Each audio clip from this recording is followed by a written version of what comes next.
Thanks for being part of the show. It's hour one of the all-new Sports Cage. It's Maz in for Barney. If you're listening on 620 CKRM or you're watching our stream at sportscage.com on our YouTube channel, thank you.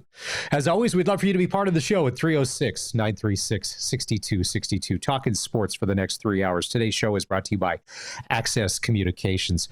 A lot going on. Our first guest will join us in about 15 minutes. It's RJ Broadhead, a Saskatchewan guy. He's been on the show before. He's had a fantastic career when it comes to doing play-by-play of all different sports, from football to hockey. He's most recently been part of the Ticats audio network. And this weekend, he's got himself a good gig. He's going to be calling the AHL All-Star game in Coachella Valley, which is just outside of Palm Springs. Palm Springs, early February, or Southern Ontario, early February. I think it's a pretty easy decision. It is Thursday. That means Arash Madani will join us, and we'll do press coverage with Glen Suitor. Today, we talk with Suits all about CFL free agency. The tampering window, or the Ed Hervey rule, officially starts on Sunday. If you believe that everybody plays by the rules and doesn't tamper, I believe there's tampering going on at all times, especially when the season stops. It's tampering city. And to talk about the free agents that the Riders have yet to sign, and maybe they won't, and then the big free agents that are out there in the CFL, it'll be interesting to get Glen's take on what he thinks they should do and how he would spend the money if he was the general manager of the Saskatchewan Roughriders.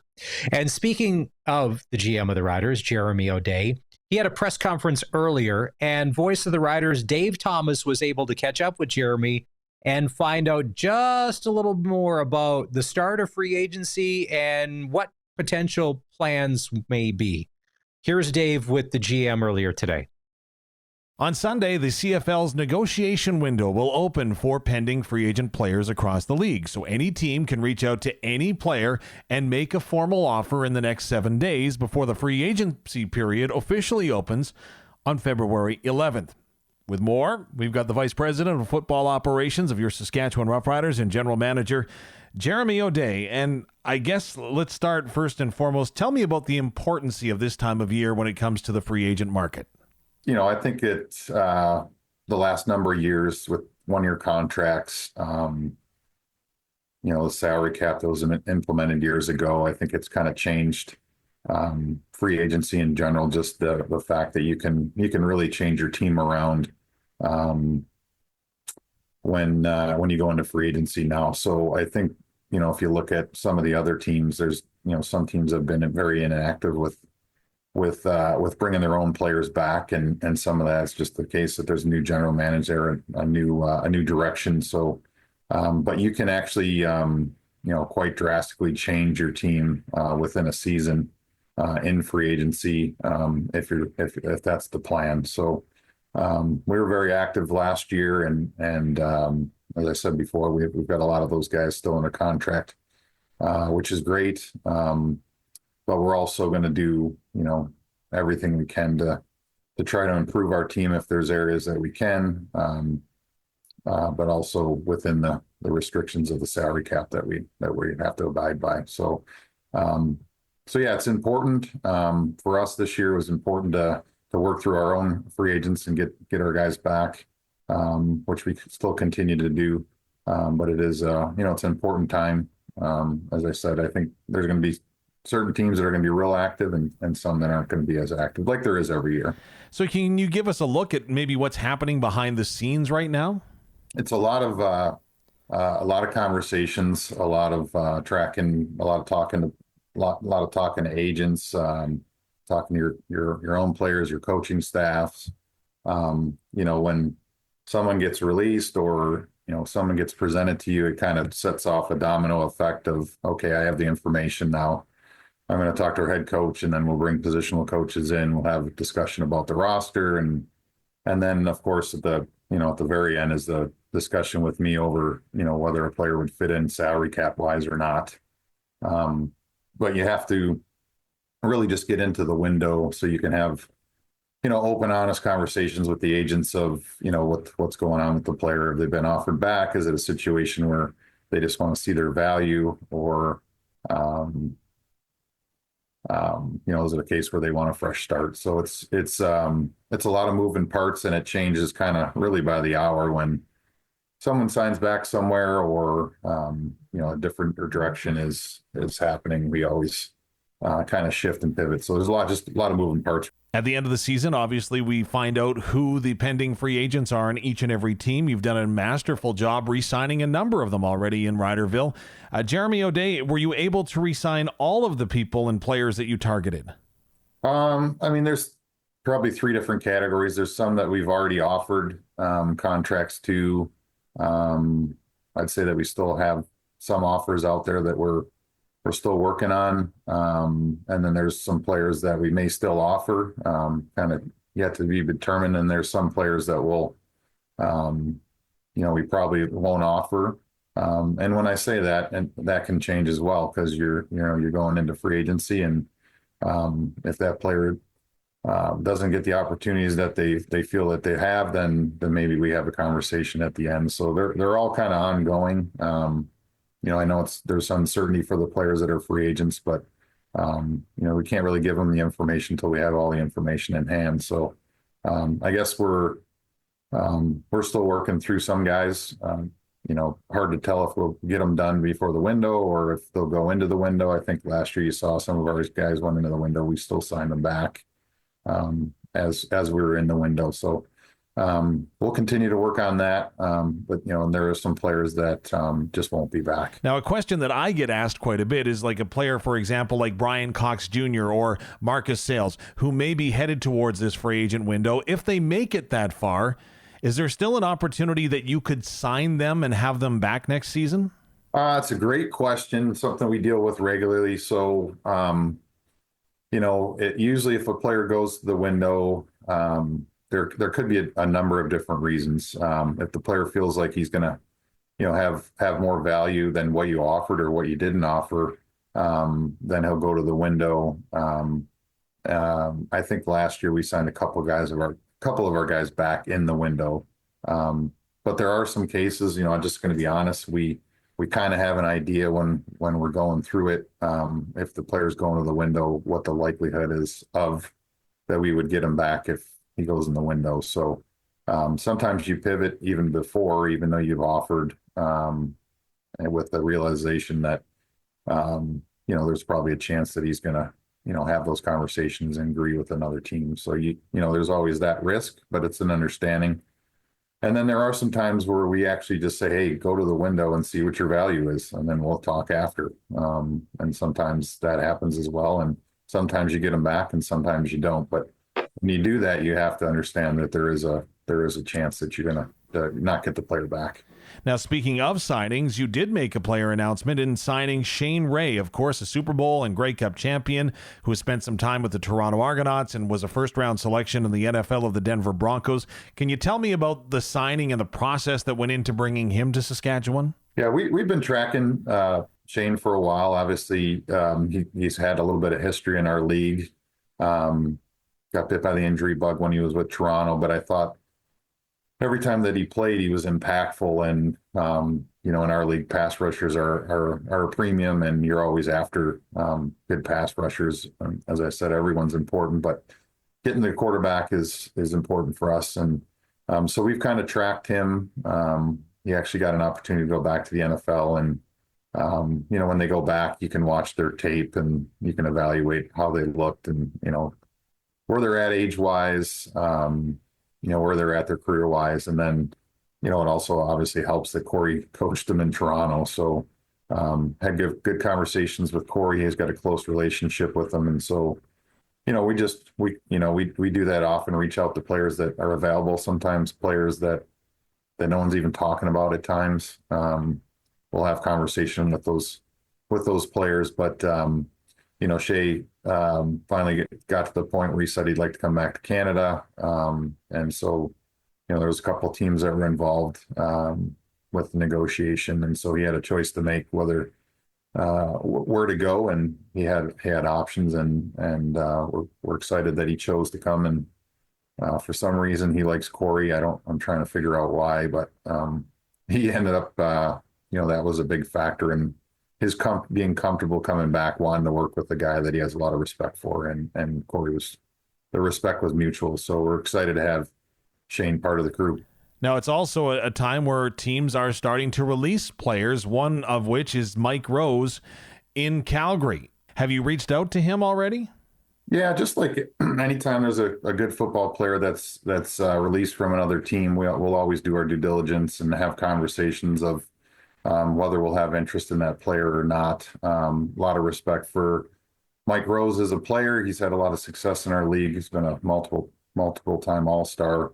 Has a little bit of history with our head coach as well. So those are conversations we have internally. But again, part of our job is to make sure that when there's a player that's released, that we have discussions and conversations of whether that player would potentially bring value to our team. So we do that with pretty much every player that's released. And this time of the year is a time where some of those things do happen. I guess finally, when it does come to free agency, you talked about it last year, how you were active but didn't want to have to be that active all the time. Is it possible to build a team through the draft and scouting in the CFL without the free agency window? Well, it's difficult with the salary cap. But yeah, in the best case, you'd love to have a situation where you're just building through your drafting and scouting. But it doesn't always happen that way. Contracts don't always time out at the right time. You have a good player in that position that makes a good contract, and another player's coming up that also needs a good contract, and you're not able to provide two guys in the same position with the starting money that they would be asking for. So I think that you're always going to have to do something in free agency. But ideally, I think I've said in the past, we don't want to be in a situation where we're super heavy in free agency because, you want to have some continuity. You want guys to feel comfortable and be building towards something, which is a championship. And you want them to be around the same guys for multiple years. And if you can do that, I think it pays off. But yeah, if you have tough years, then obviously you're going to be more active. If there's a change in the coaching staff, if there's a change in the general manager, then there's obviously going to be, heavy activity. There's Saskatchewan Roughrider general manager Jeremy O'Day from earlier today at Mosaic Stadium talking about the tampering window, which will open on Sunday, and potentially some of the plans going forward. And one of the names, and Dave brought it up, was Mike Rose, who I'd said, I think it was on Monday, when Mike Rose and James Waters got released. I always like them. Now, yeah, they're getting up there in age, and maybe they're not what the Riders need, but when a good player like that becomes available, like Jeremy said, due diligence. The one thing I probably wanted to know, and they didn't really touch on, is marketing money. Because now that BC has exploited that model, I am all about the Rider Nation and marketing money. Let's stack this team and let's get ourselves a Grey Cup in 2025. All right, we're going to take a break. When we come back, a guy who has got a pretty good gig, because when it's going to be, minus 20-something this weekend, it'll be plus 25 in Palm Springs. RJ Broadhead, who will be the play-by-play guy for the AHL All-Star game on TSN, joins the Sports Cage next on 620 CKRM. The show today is brought to you by Access Communications. If you want to be part of it, you can always text or call 306-936-6262. Arash Madani just after the top of the hour, and we'll talk to him about Super Bowl and New Orleans, Chiefs and Eagles. But we're going out on the Western Pizza guest hotline right now to say hi to a guy who joined us earlier in the fall during football season. He's part of the Hamilton Ticat Audio Network, but this weekend, he's switching gears and changing jerseys from football to hockey. He's going to be calling the American Hockey League All-Star game on TSN. We welcome back to the program, Saskatchewan native, RJ Broadhead. RJ, I don't know who your agent is, but February in Palm Springs as opposed to February in Southern Ontario is a pretty good gig. So was there lobbying involved, or did they, tell us the story, how this comes about. Well, first of all, good to be with you. Good to be talking to fine people of Saskatchewan again. you're looking at my agent. So yeah, it's me. I don't pay for an agent. I pay myself. Even though That's the very pay isn't Saskatchewan that of great, you. Nice. Yeah, I like that. it is. Yes, yeah. Do look out. But I called a lot of the American Hockey League All-Star games quite a few years ago and made good relationships with a lot of the people who are still there, and they were looking for somebody and contacted me in November, and I said absolutely. And then I found out where it was, as you've talked about, in Palm Springs, where Coachella Valley plays. That's the Seattle Kraken's AHL affiliate. And they've been so good. Hockey works in the desert there. They've been 2 seasons in the league. Both seasons they've won the Western Conference and made it to the Calder Cup championship games. A lot of fun. And the only Coachella Valley Firebird that's going to be there is Cale Fleury, a Regina native. So if you tune in to TSN, he is going to get a great ovation when he's announced, and deservedly so. Former Regina Pat, too. In doing a little research on this AHL All-Star game, there's 5 players, including you. There's 6 Saskatchewan people involved. See, the best part about no matter anything, anywhere, and you know this, there's always Saskatchewan woven into the story somehow. Yes. So here's some of the other Sasky guys that are involved. You've got Ethan Bear, who's playing for the Hershey Bears from Ochapowace. Now, for Ethan Bear, who's played a good amount of games in the NHL, he's having a pretty good season. Do you see him jumping back into the big leagues and using this as a springboard back? Yeah, likely will. The Washington organization is unbelievable right now. Hershey's the 2-time Calder Cup champions, and of course Washington, top team in the league. They played great in the NHL, so it's a tough roster to crack right now. But you never know what happens with injuries, or they need a defenseman. Ethan Bear is one of those guys who's got to be at the top of the list all the time, and I think he will be back in the NHL. Sometimes the American Hockey League teams let the players take part in the All-Star festivities because it is quite an honor, looks good on a resume, and it also is a good event and honor for the players to take part in. So I wouldn't be surprised down the stretch if he's back in the NHL. Okay. Derek Pouliot plays for the Syracuse Crunch, originally from Estevan. He's having a good season, and you know Second what? in defenseman Just scoring. another. Yeah, he's just another one of those guys when you're like, oh, okay. And it's funny going through these rosters, and not only guys from Saskatchewan, but get people that played like Major Junior, and you know there were good Western Hockey Leaguers or OHLers, or you saw them on the national teams, and you're like, oh, okay. Because sometimes when they're not in the NHL, you lose track, and then you click on their name, and all of a sudden the stats come up, and you're like, okay.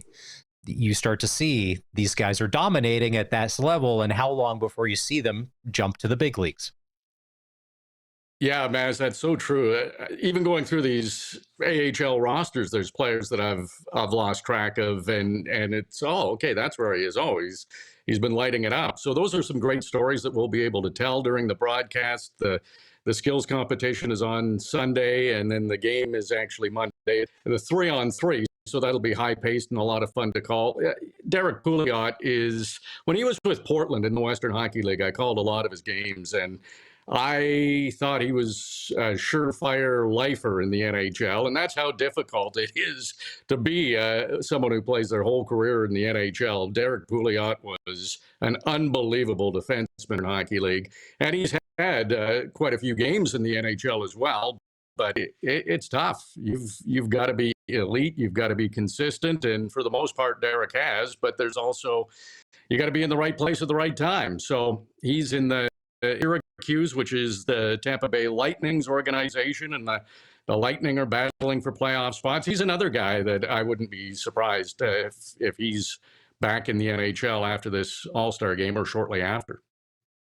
Well, and with Tampa and Julien Brisebois, and they're big believers, much like the Detroit system, you need to play in the American Hockey League to get seasoned before you come up. And everybody earns it. And I think a lot of players probably going through that system kind of know like you're going to have to spend your time there. I did a double take when I read the name Kevin Korchinski because The Kevin Korchinski I knew from Saskatchewan, I believe he was a Warner music rep back in the old days when record companies had music reps, and he'd be the guy that would bring the new CDs to the radio station and drop off the concert ticket. This Kevin Korchinski, who plays for the Rockford Ice Hogs, is originally from Saskatoon, and part of it was a really good Saskatoon Contacts team, but it was a wagon, but because of COVID, got shut down, and now he's lighting up the AHL.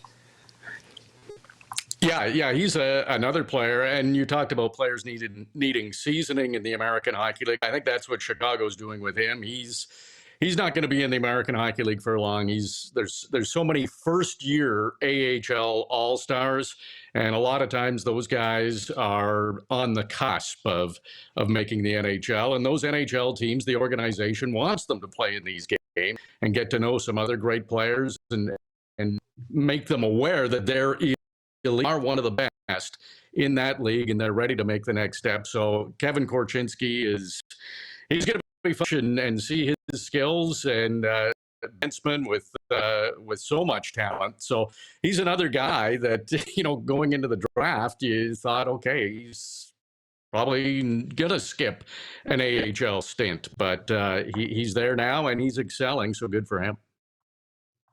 Another player, Cam Hebig from the Tucson Roadrunners, also from Saskatoon. Now, Tucson, they were the Phoenix Farm Club, so they're the Utah Farm Club, correct? Am I right in that? Exactly. Yeah. It's funny. So it doesn't work in Phoenix because there's no rink, but it works in Tucson. Well, yeah, the expenses are probably a little bit like the Tucson Roadrunners, but okay, I remember him when he was playing with the Blades in Saskatoon, of course, and just such a hard worker. He earned everything he got, and here he is. He was an injury replacement for the American Hockey League All-Star game, but he's there. He's earned that spot, so he was named fairly early when there was an injury. So again, just another feather in Cameron Hebig's cap. Who some guys don't have to work for everything they get, but you look at the stats of Hebig, he puts up good numbers, but rarely is he a minus. And that's what coaches love. He's a reliable player, good two-way player, and if you can be reliable, you're going to be successful in pro hockey. And right now, that's Cameron Hebig, and this is a great opportunity for him. Again, somebody who's worked, undrafted guy, and got himself into American Hockey League All-Star game, and maybe will be in the NHL. And finally, you mentioned it off the top, Cale Fleury, former Regina Pat from Regina, Coachella Valley Firebirds. So this is kind of like a homecoming, and I'm assuming there's going to be a lot of moms and dads and maybe family there in the rink. This has got to be, you know what, when you are hosting the game and you're going to get a chance to go out and play, this has got to be a big deal. I don't care what anybody says, but somewhere along the way, you're like, all right, I'm juiced. Maybe you don't say that to the outside world, but it's going to be a good Monday. There may be a few jitters. Yeah, absolutely. And the American Hockey League puts on a first class. So this is a pro event equivalent to NHL skills and all-star games. So it's, and you talked about it earlier, it's going to be almost 30 degrees. So friends and family don't mind going to watch in Palm Springs and go to Coachella Valley where the Firebirds play, get a nice little vacation in early February and watch some great hockey. I'm looking forward to catching up with these guys. Cale Fleury, some of them, that great Memorial Cup run in 20 for the Pats, just falling to Acadie Bathurst in the Memorial Cup final, but he was so good in that tournament. So got to know a lot of these guys over the years, calling a lot of their games when they were young and being a prospect in junior hockey. So now to see them with families and pros, it'll be great to catch up with a lot of how they're doing and just find out what life has been like for them over the last few years. Now, are you in Palm Springs yet? Not yet. No, I'm still in Ontario right now. It's okay. About -4, maybe -10 with the wind chill. It was a cold snap. It was in the -20s with the wind chill.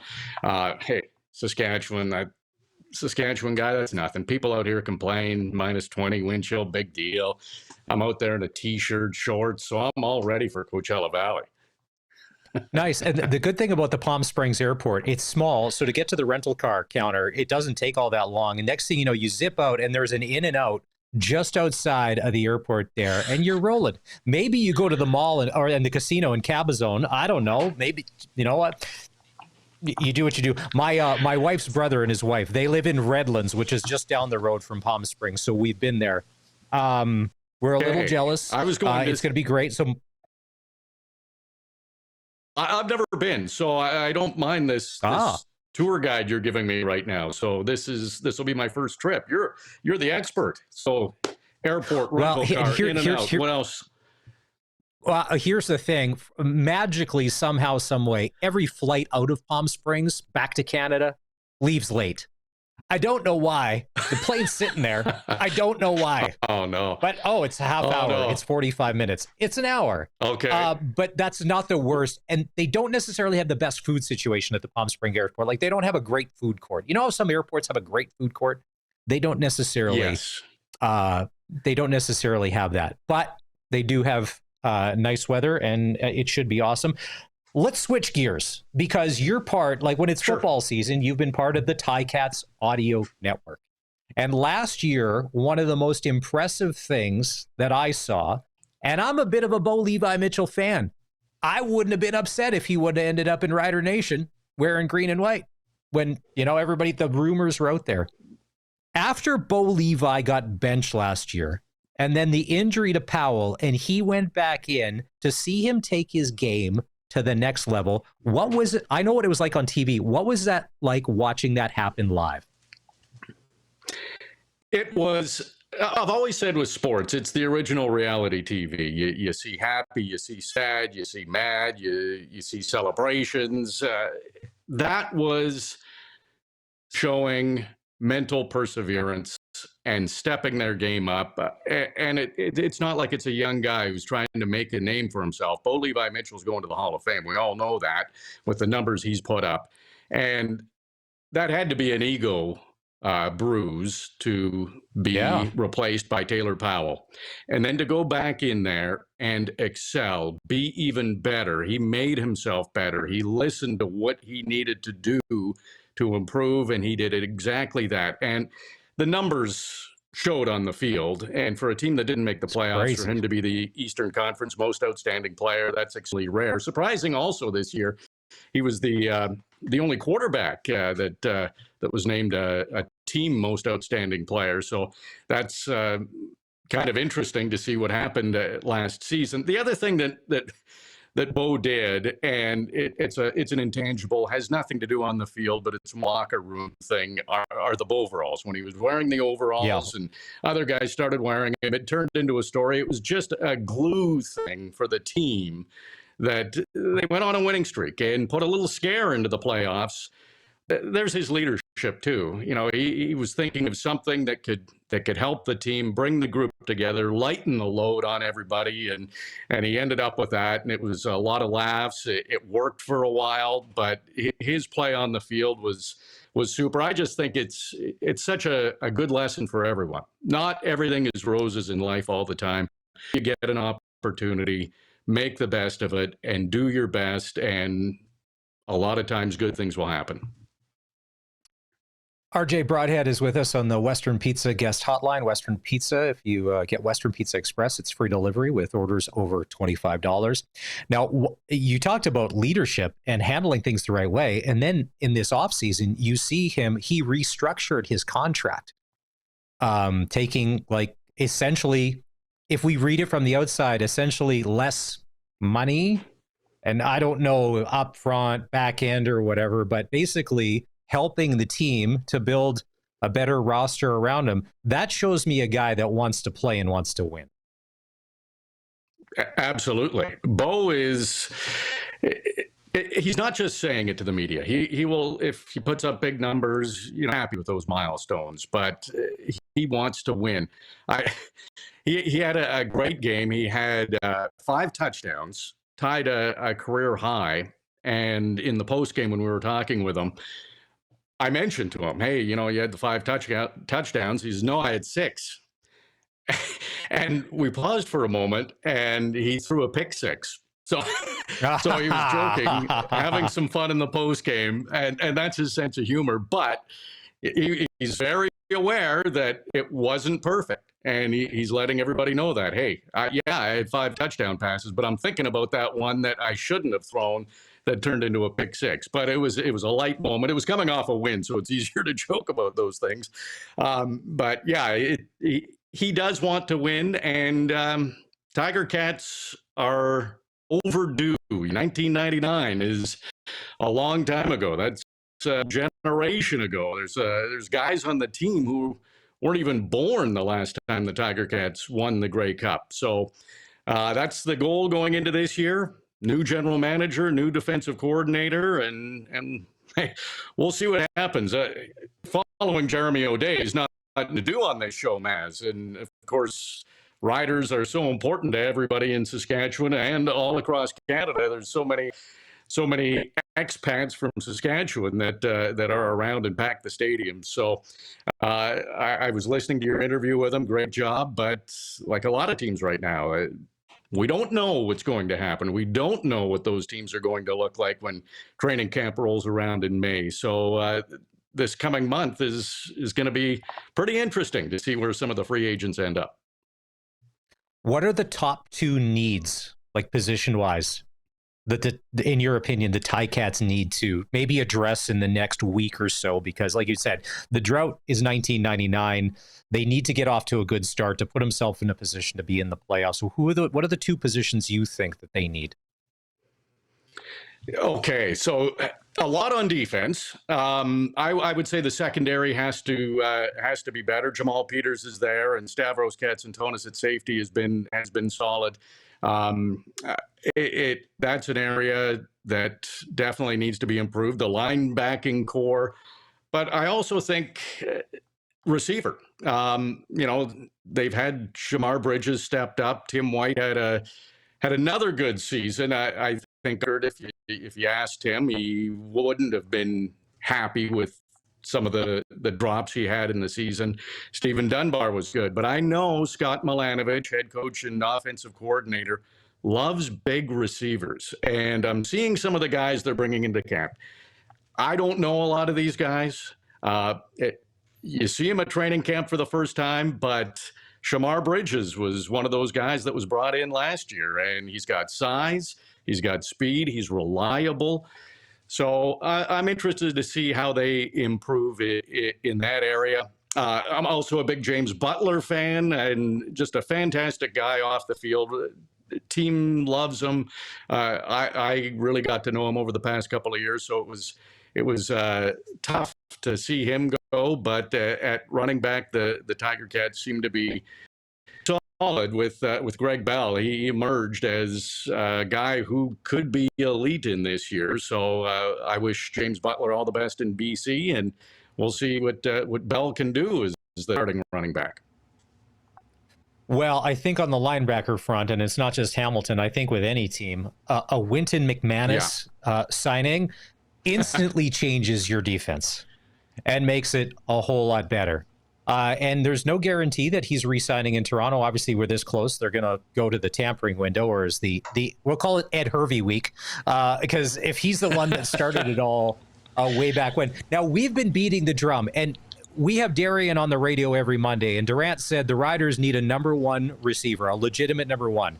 And so we're spending Rider Nation money on Geno Lewis all day long. But we're not, who knows if we're going to be in on him, but a lot of teams would like a Geno Lewis. I bet you Montreal would like a Geno Lewis back. If you guys are looking for big possession receivers, look at Calgary. They've got a brand new quarterback. Winning is not acceptable for the Stampeders, and they've gone through 2 seasons or 3 seasons now and you mentioned, I think probably one of the guys that may get incredible money because of his passport and how well he's played is Tyrell Ford. If you can add that kind of Canadian to your defense, what does that do to change your ratio and the player you add? Yes. Yeah, that's huge with that ratio to in that position to somebody who's a star. So he'll get a lot of attention. Wynton McManus, Jamal Peters, a former Argo, he was loved with the Argos. He's loved with the Tiger Cats, and he has embraced Hamilton as his new home. He's out in the community. He's living in Hamilton. Seeing stuff on social media all the time. How he's working with the community and spending his time to help the needy right now. So he's immersed.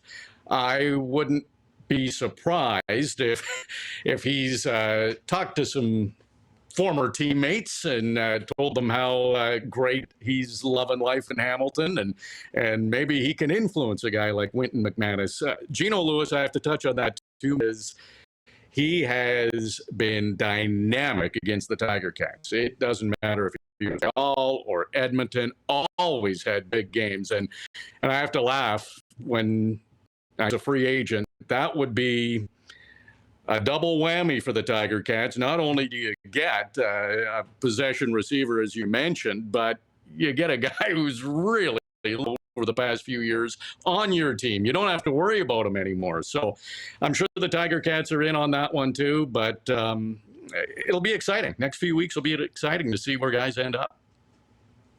All right. RJ Broadhead, he's going to be calling the American Hockey League All-Star game the skills competition is on Sunday and the game is on Monday. Thanks for doing this. Safe travels. Best of luck. Let's catch up a little further down the road after tampering's over and all the free agents are signed or whatever, and we'll compare notes. It's RJ Broadhead on the all-new SportsCage. We're going to take a break, and when we come back, Cam Newton had some interesting things to say about the Philadelphia Eagles and their quarterback Jalen Hurts and whether he thinks he's a Super Bowl quarterback. More after this. It's the all-new SportsCage, streaming at sportscage.com and on the radio at 620 CKRM. The all-new SportsCage is brought to you by the Canadian Brew House, and on Thursdays, it's Pasta and Uncorked Thursdays. $11.99 per dish. You can choose from basil chicken penne, Alberta Wagyu ravioli, creamy grilled chicken Alfredo, triple play mac and cheese, barn burner beef stroganoff. Also, garlic knots are $5.99. 50% more wine. You get a 9-ounce glass of wine for the price of a 6-ounce. Or if your bartender really likes you and you tip well, sometimes that just happens anyways if you're sitting at the bar. And $1 off tankards of Bud and Bud Light at the Canadian Brew House. Thanks to RJ Broadhead. He's got a busy weekend ahead of him. He's going to be off to Palm Springs to call the AHL All-Star game. If you missed any part of that conversation, you can always go back and catch the podcast at sportscage.com, or you can get it on Apple and Spotify. It's kind of weird this week. There's going to be no football. I mean, if you consider the Pro Bowl, I guess, football, but nothing real, as the teams are getting ready for Super Bowl 59 in New Orleans. Kansas City Chiefs looking for the three-peat, taking on the Philadelphia Eagles. And on the NFL Network last night, did you watch the game from 2023? I completely forgot. Philly built up a big first-half lead to watch Kansas City come back and do what they do. Just chip away, make first downs, go down, touchdowns, and eventually come away a winner. Now, Patrick Mahomes was already Patrick Mahomes at the time. Jalen Hurts, that was his first Super Bowl. And a lot of people thought there was a lot of flaws on that Philly team. Like, they were okay, but they didn't have a very good defense. And they've shored that up. Number one defense in the league. And a lot of people think that Jalen Hurts has really upped his game in the past couple of years. Outstanding. But Cam Newton had an interesting take earlier today. Guys, you want to roll this? He thinks Jalen Hurts, if he was in the AFC, wouldn't be making Super Bowls because he's not that good. I've been all type of different name callings because of my game-changing, game manager viewpoint. Yeah. All of the game changers are in the AFC. If you put the Philadelphia Eagles or Jalen Hurts in the AFC, would he be able to have gotten to the Super Bowl as many times? Well, I mean, probably not, because Patrick Mahomes would be standing in his way. But NFC, when you see Josh Allen versus Lamar Jackson, that's must-see TV, yes?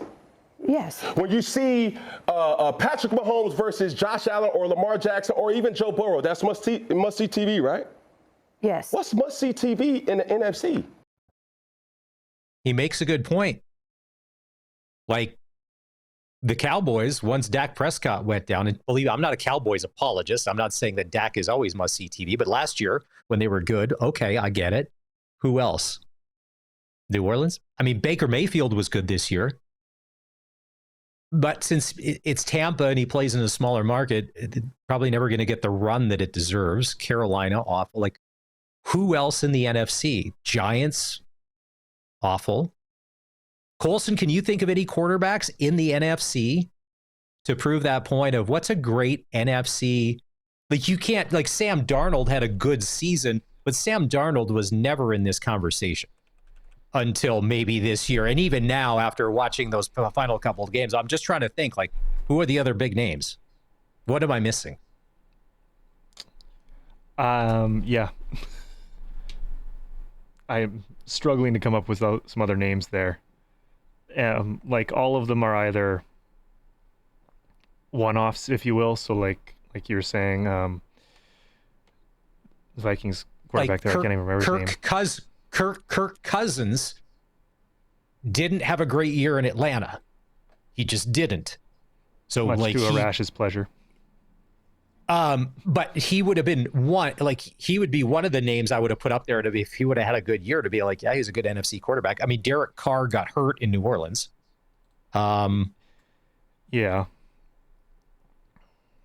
Now, potentially going forward, Jaden Daniels, obviously with the Commanders, but potentially that's not a legit thing. Oh, here we go. Little Jaden Daniels.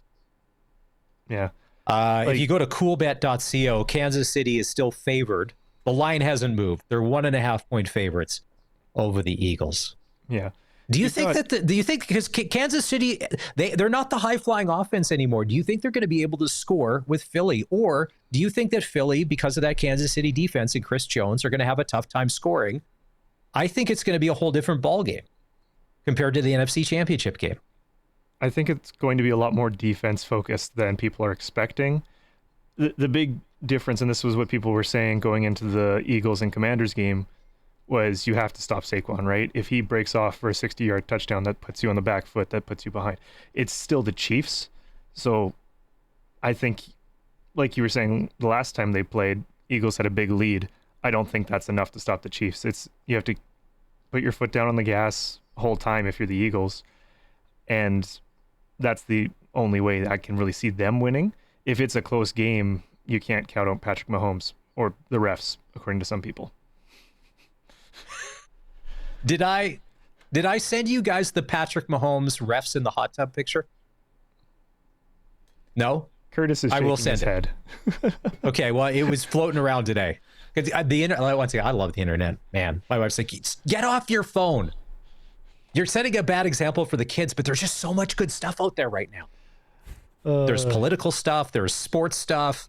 I will, when we take our next break before Arash comes out, I will send you the picture of Patrick Mahomes in the hot tub with the referees. It's good. It's a nice photo. But here's the thing, like you had said, there's no panic in those Chiefs. Yes, Curtis. Nothing much. I was just thinking that shaking my head is riveting radio, but yeah, you gotta, you guys. I'll figure it out eventually. Actually, but yeah, I don't know. Chiefs are gonna do it. I already called it a couple months ago, so it's already wrapped up with a nice little bow on it. Sorry, Saquon. I mean, just how it be. I honestly don't know. Like Colson, to your point, how many points Philly would have to score to jump out so far ahead that it was insurmountable for the Chiefs to come back, because they seem to be, although they didn't score like they did this past season, the years and years past, The games never got out of hand. It was always relatively close, and they don't panic. They don't panic, and they don't, like, look at last game. Jason Kelce did nothing basically all game until that quarterback sweep for the touchdown where he threw a block. And if you can be okay with Jason Kelce doing nothing for most of the game and you can still come out and win, you Jason probably have a Travis? solid game plan. Did I say Jason? Travis Kelce. Sorry. Yeah. Travis good. Kelce. Sorry. I mentioned the Kelce that I liked. Okay, because I like Jason. That's fair. I thought like you him. had I said like the his wrong demeanor. one, but then you said throwing a block, and I was like, well, now I'm even less sure.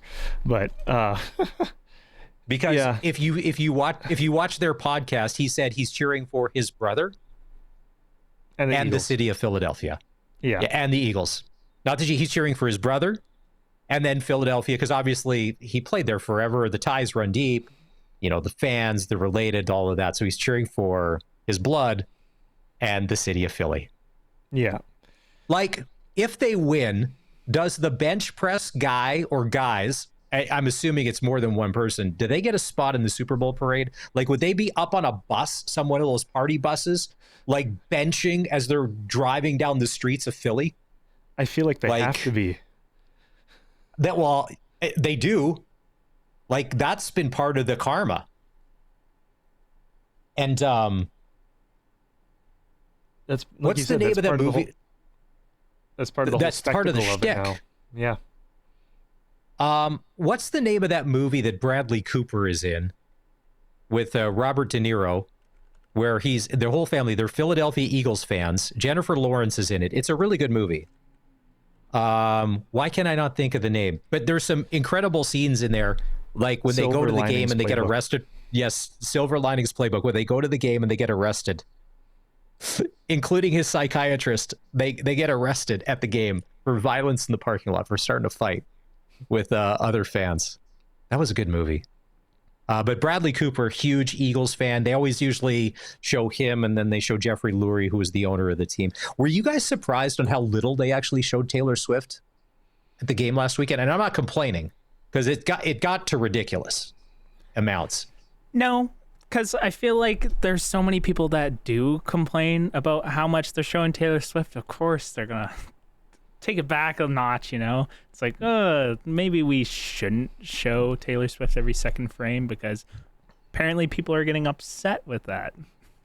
Yeah, but they also have these 20 million new fans for the last 2 years that are watching just because of her. So they're still going to show her minimum 2 times, probably around 3 or 4 times a game, you'd think. Yeah, they're gonna show her, obviously, but like not gonna show her after every time Travis Kelce touches the ball. Yes, exactly. What was I reading? That Travis is going to shell out $7 million for a private suite for his family and Taylor Swift and her family and friends for the game. He's got a sugar mommy, so, Yeah, well, that's the thing. It'd be like, actually, can you want to pay for this? Arash is going to be on with us after the top of the hour, and Arash is not going to be at the Super Bowl. It'd be like, I wonder if Arash is getting an invite to the Kelce suite at the Superdome in New Orleans. It's so funny. It's like Travis Kelce makes like millions of dollars, but like I'm sure they go out for dinner and they're like, the check comes to like, so splitting, or are you tapping your card? Well, or? You want to know who was that before? Not to this level, but if you want to know who was that before Travis Kelce and Taylor Swift, it was Mike Fisher and Carrie Underwood, because they're married, and I think it was whenever the lockout was, 2006. He just went on tour with her, just had some fun, instead of playing pro hockey, right? So it must be nice to be in one of those celebrity marriages where, oh, I'm out of a job for a bit. Okay, hon, I'll come on tour with you. Enjoy your life. I'd sit in my beanbag chair all day. And the difference being is that Kelsey's a millionaire, but she's a billionaire. Yeah. Like, and that's the difference. Like, there's rich and then there's wealthy. Taylor Swift is now in the wealthy category. And yeah. It'll be interesting. I'm excited. Arash is going to be joining the show here in just a couple of minutes. He will be in New Orleans next week, covering the game. Love to get his thoughts on what he thinks about how this is all going to shake down and how these Kansas City Chiefs are going to be stacking up against this high-flying Eagles offense and a really good Eagles defense. And we haven't been able to say that about them in a long, long time. All right, time for a break. It is the all-new Sports Cage. If you want to be part of the show, as always, love to know what you're thinking. You can call us or you can text us at 306-936-6262. We're streaming the show online at sportscage.com on our YouTube channel, and we're on the radio on 620 CKRM. It's hour 2 of the show. Welcome in. It's Maz filling in for Barney. He'll be back tomorrow. Some Saskatchewan Midget AAA action tonight. Maddox Schultz, the leading scorer in the AAA Hockey League, and his Pat Canadians are in Saskatoon to take on the Blazers. And there's action in the Prairie Junior Hockey League tonight as well. The Regina Silver Foxes in Fort Capel to take on the Wagon, known as Fort Knox. If you want to be part of the show, call or text 306-936-6262. In about an hour's time, Glen Suitor will join us. And we're going to get Glen's breakdown of how he would spend money if he was the general manager of the Saskatchewan Roughriders. We'll also throw in our free agent picks as the tampering window starts Sunday. If they haven't been tampering already, Ed Hervey in his new job as Edmonton Elk general manager. All right, it's time to go coast to coast. Let's bring in Arash Madani. The all-new Sports Cage and Coast to Coast with Arash Madani is brought to you by Smart Investing Solutions. Be smart with your money. Call Brian Golly at Smart Investing Solutions, 546-2533. So, Arash, in the old days, if you were to win either the AFC or NFC championship, and then you had a week off before the Super Bowl, a lot of guys would still be partying. They would be on day 5 of a bender. But it's 2025 and the world doesn't operate like that anymore. What do teams do now in the week in between before this lead up, before they're going to head off to New Orleans? Well, Maz, it's funny because yesterday and today are probably the 2 heaviest days of installs, game plans, all those kinds of things for the teams in the Super Bowl. You know, you win Sunday. Monday and Tuesday is a lot of the tickets, logistics, family travel. How is all this going to work with the hotels, et cetera?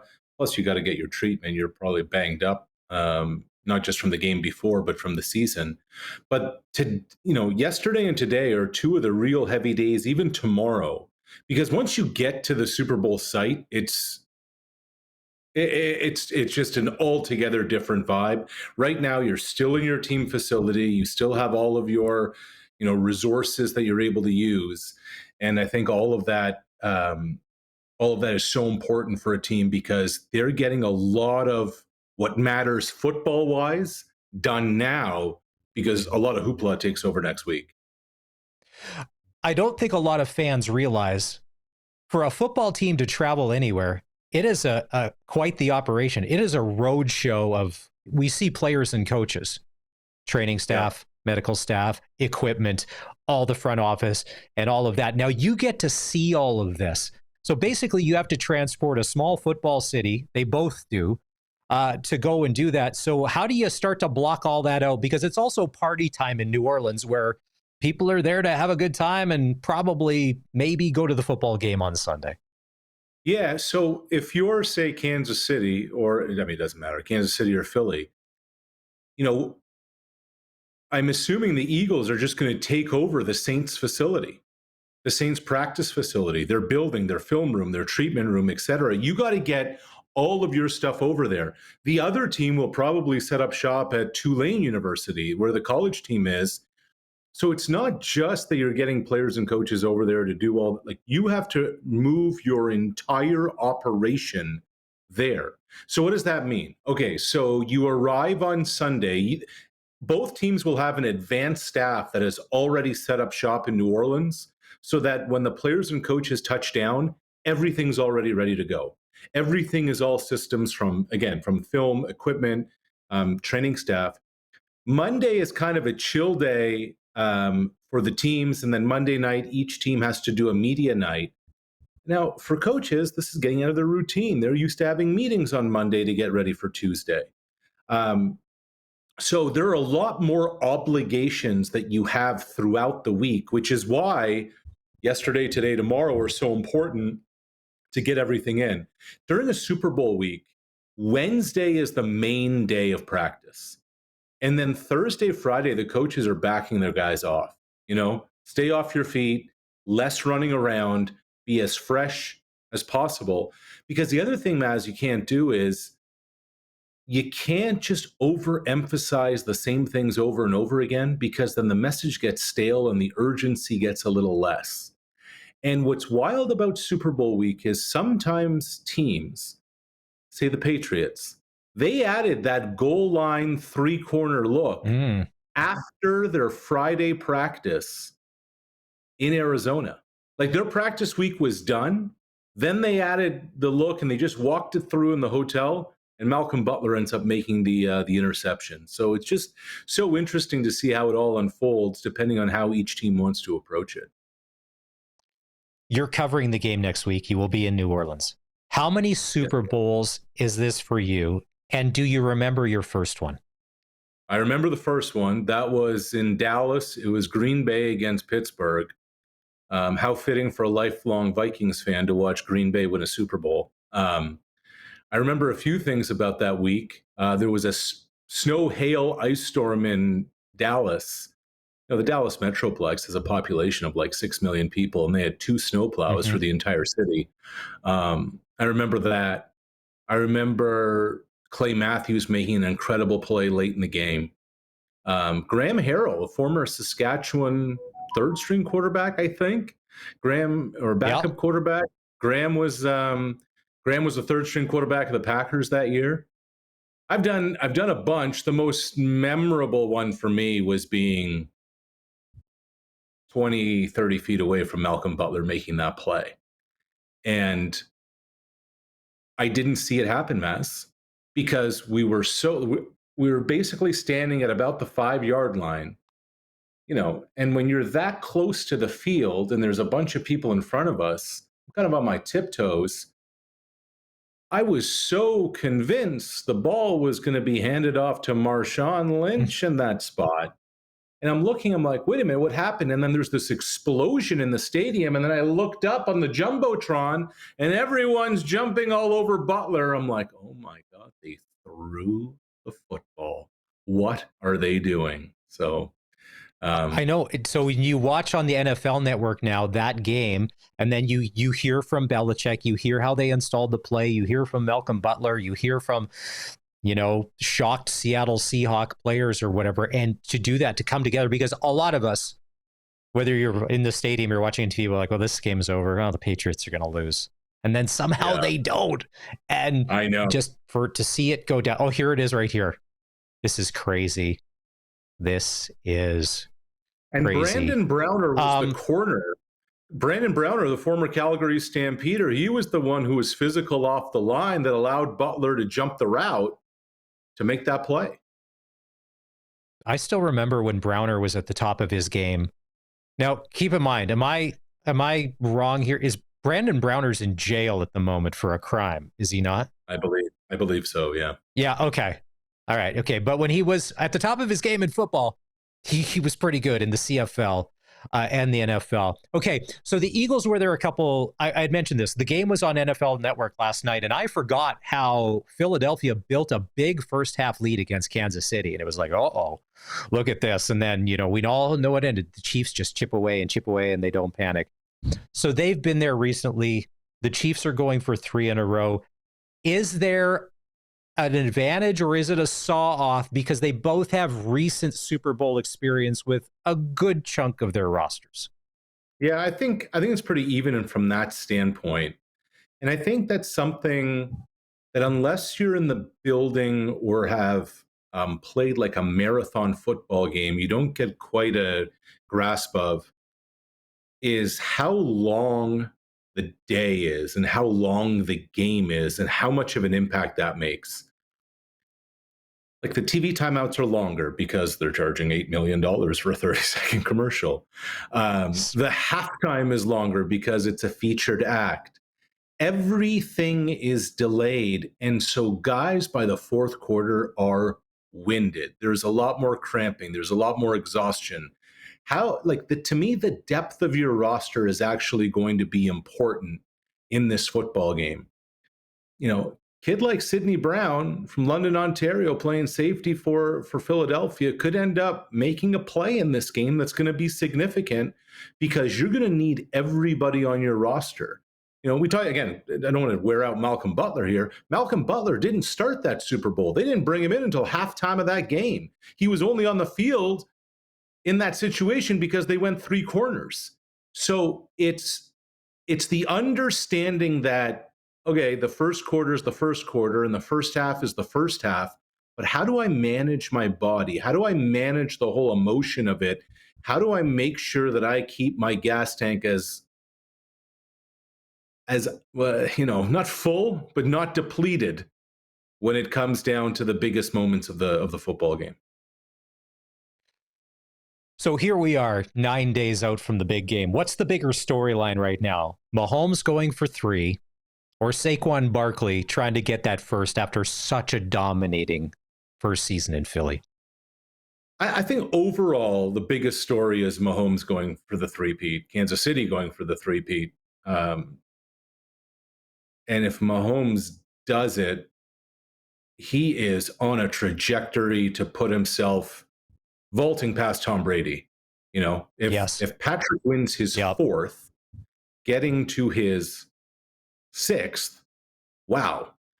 But to me, Maz, the football story here is how Saquon Barkley and Derrick Henry this year have altogether changed the narrative and conversation around the running back. Like 2 years ago, they're important it was dime a dozen. Anybody could be a running back. You just plug anybody in. It doesn't matter. The position's irrelevant, et cetera, et cetera. Saquon Barkley is in the MVP conversation. Saquon Barkley took a team that went into absolute meltdown mode last year and has vaulted them here. His home run runs are just incredible. And to me, he has changed now how organizations are going to have to manage this position. You know, at $12 million, that's what a safety makes. An offensive guard is making $21 million this year. What's more valuable to a team? Because where would the Eagles be without Saquon? And that to me is a really fascinating story. Arash Madani joins us on the Western Pizza guest hotline. We're coast to coast. So Arash, you're saying, because if we follow you on social media last night and you're blowing things up, that the best player in all of pro sports is a Canadian. And I was like, wow, that's some high praise for Corey Perry. Can you explain who it's not Corey Perry. Who are you talking about here? Who in your mind is the best player in pro sports? So in team sports, because it's hard to compare individual sports, golf and tennis with the rest. And I want to give a little bit of context in that from a participation standpoint, Maz, in the entire world, the most people play soccer than any other sport. And number 2 is basketball. Basketball is the second biggest participation sport on earth. And the best basketball player in the world right now is Shai Gilgeous-Alexander. But the thing is, this guy from Hamilton, Ontario, to me is the best athlete in any sport. Like, you think about who the MVPs of each league are right now. Take your McDavid and your Matthews. Take your, Lamar or Josh Allen. Take your, I don't even know MVP, Aaron Judge. Shai Gilgeous-Alexander has taken Oklahoma City on his back. He has 2 50-plus point games already this season. No Canadian has ever done that in the NBA. He has Oklahoma City as the best team in all of basketball. They are a title contender. And unless he suffers a catastrophic injury, Maz, I am telling you, this guy is going to be the MVP of the NBA this year. To me, there is no doubt in my mind of that. So if you're uncovering this guy for a lot of it, where did he play his college ball? You're saying he's from Hamilton, but where did he play his college ball? So Gilgeous-Alexander went down to a U.S. prep school for high school. Then he went to the University of Kentucky, played for Coach John Calipari and all those guys. PJ Washington, who's playing in Dallas right now, they were teammates. He got drafted by the Clippers and moved to OKC in the Paul George deal. And he has just been on this ridiculous trajectory. In 2023 at the World Cup, not only did he get Canada into the Olympics, not single-handedly, but pretty much. He was the best player in the entire tournament. Got Canada in the Olympics for the first time since Sydney 2000. And he is already committed for the LA 2028 Olympics, where the mission is going to be a medal. Somebody asked me, what's your comp for Shea? And my answer was Roger Federer, because it's almost like he's floating. There's very little impact on the ground. He's able to stop and start effortlessly. He's able to just completely change the dynamic of the game. The athleticism is off the charts. His basketball IQ is off the charts. His mom, Maz, actually competed as a track athlete at the 92 Barcelona Olympics. So there's some pretty good athletic genes in the Gilgis. Some good lineage there. All right. Yeah. Before it had a name, it's been going on forever. You worked in the CFL. You were part of this. I say that it's never stopped. It happened. It goes on all season. Tampering in the CFL. And so the Ed Hervey window, or the tampering window, opens on Sunday. It's been going on heavy since the season stopped, and now it's going to be legal. CFL free agency. With 1-year contracts, you can blow up your team and rebuild it in no time flat. What are you expecting over these next couple of days? First off, where does a Winton McManus land? Because he's been Argo. We had RJ Broadhead on, and he said we need help on defense. And I'm like, well, a Winton McManus solves a lot of your problems on defense.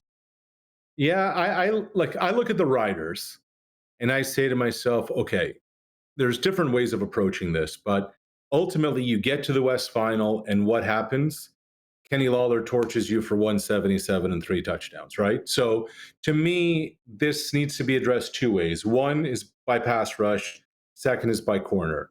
Is a Deshaun Amos from the Argos a possibility, for instance? I'm not sure.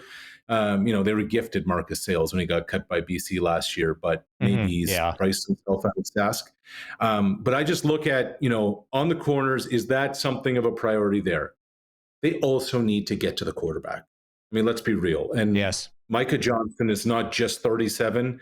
He's played a lot of football 37. So those are, priorities. I wonder if a guy like Mike Rose, I know he's not a free agent per se, but he played for Corey Mason Calgary. The Stamps just released him. Do they go do that? I know. And the loss of Trevor Reed, Mass, I mean, that's a big one. You can never have enough offensive linemen. Losing your best one hurts. So, when I think about, it's sexy to go after a receiver, and it's sexy to go after a running back and all these kinds of things. But football is won at the point of attack. So how do you upgrade your offensive and defensive line, especially when you want to get to the quarterback? And ultimately, if you get back to a West Final, how do you make sure you don't get torched by a home run hitter receiver like Lawler? You address your secondary, you address the corner position. Those to me make the most sense for what Saskatchewan's priorities should be.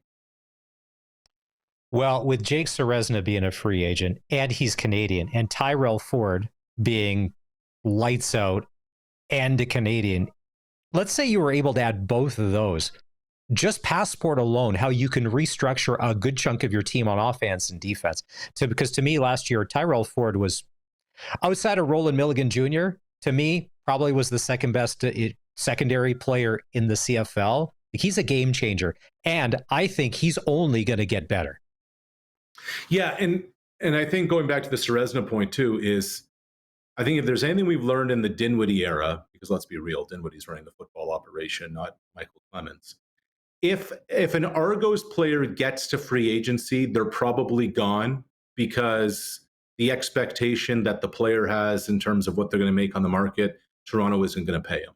Toronto's going to re-up their guys before they get to market. If you get to February, insert date here, depending on the year, they're likely gone. Ceresna's a game changer, man. He's a pro, and he's done it everywhere he's been. So that to me makes a lot of sense. The Ford one's an interesting one. I hadn't thought of him. It's amazing, isn't it? Everyone's on a 1-year deal. Everyone's just a free agent all the time. It's funny how it's all changed so quickly. Well, and here's the thing. And Jeremy O'Day, Dave Thomas talked to him earlier in the show. He did press today talking about free agency and all of that. But the one thing that we didn't address, BC has ripped the can wide open when it comes to this marketing money thing. So I'm all in. As a fan, I'm like, whatever it takes, contract-wise, marketing money-wise, we had Darian on the other day, and I said, Darian, were you guys over the salary cap in 2013? I said, nobody cares if you were. All we remember are the championships. That's all we want. Whatever it takes to get these guys here, because, I agree, we're a few players away. And last year, and you saw that when Amari Henderson went down, all of the shuffling that had to go on for one player being hurt on our defense, which hurt our secondary. And keep in mind, Roland Milligan was obviously in a different world last year, but the season before, when we lost him due to injury, look at how that decimated our defense. So having one player change your complete structure, I don't think you can't play that way. So you need the solid backups. You need the depth. But Maz, but you need to find guys and develop them through the course of a season. You can't just go shopping in free agency. You need to hit on draft picks, and you need to find Americans and make them be impact players. And I don't disagree with you about spending money. I think it's important to. These guys don't make enough as is. But my only question is, why do you have a salary cap if everybody's looking to circumvent it by any means necessary? What's the point of all this? Who are we trying to fool here? I'm of the opinion, for the longest time, before there was a cap, the Riders were a have-not just because of the situation they're in. Then things change, and we're one of the we have the rich. It's like Hal Steinbrenner saying the other day, teams are going to have a tough time keeping pace with Dodgers and Yankees spending and all that going for. To me, if you have it, spend it. Tears, Al. Cry me a bucket of tears. I know. No, Matt, I'm just going to say this, okay? The next time an owner cries poor, remember this. If there is anything that COVID taught us when it came to sports, is that these jokers were willing to play games in front of nobody. Mm-hmm. And they didn't do it out of the goodness of their heart. And because Green Bay is a community-run organization, doesn't have a private owner, their books are public. Every NFL franchise is in the black based on the TV deal and their collective money from merch and everything else. So NFL franchises are profitable before they sell a ticket, a parking spot, a soft drink, a beer, a hot dog, a sweet, you name it. Baseball played in front of nobody. Hockey played in front of nobody. The owners want you to believe that the players are the greedy ones, and yet they're the ones charging you $9.50 for a popcorn and $8 for a bottle of water that you can buy down the street at the grocery store for a dime. Don't buy their BS. That's it. There's my rant.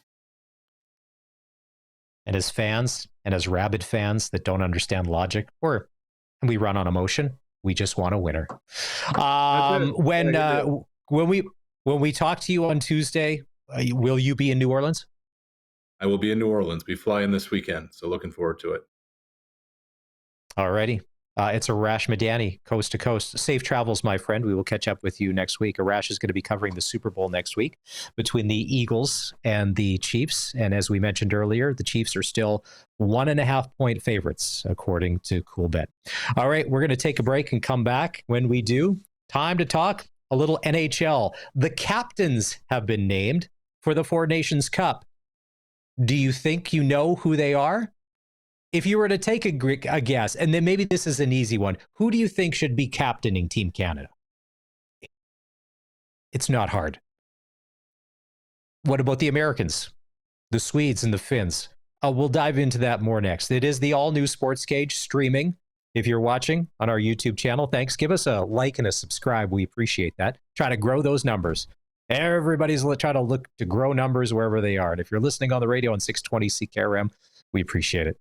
We'll be back after this. Hey, enjoy the next couple of days. I was just checking the forecast. Warmish, but it's going to get cold on the weekend. There's some snow and blowing snow coming. Like, we need more of that. And then it's to start off February, like, we're back into the minus 20s again. And then hopefully, if December and January were unusually cruel, cold, and snowy, could we have a nice February where it's kind of above and just starts melting away? Or, next thing you know, it's a good thing in February if you have to worry about windshield washer fluid because it's slushy out. Mother Nature, is that too much to ask? The all-new SportsCage is brought to you by the Canadian Brewhouse and Pasta Thursdays. For just $11.99, you can choose from basil chicken penne, Alberta Wagyu ravioli, creamy chicken Alfredo, triple play mac and cheese, or the barn burner beef stroganoff. Also, you can get garlic Parmesan knots for $5.99. Wine's on sale. You can get a 9-ounce glass for the price of a 6-ounce. That's 50% more wine, according to them. Or is that a third more? I think that's a third more. And if you're a beer person, Bud and Bud Light, you can get $1 off tankards. There were 5 games in the NHL last night. The Flyers, Devils, 2 goals from the Hughes brothers. Flyers beat the Devils 5-0.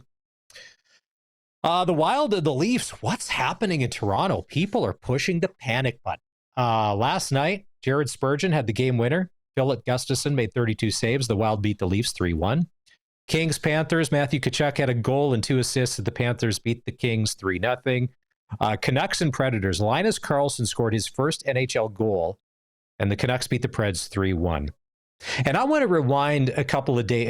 Let's go back a couple of days. Coulson, with everything going on with JT Miller and Elias Pettersson, and either they're going to be traded, not traded, getting out of there, what does that say about JT Miller as a man and as a team guy when he fights Braden Shen the other night in St. Louis?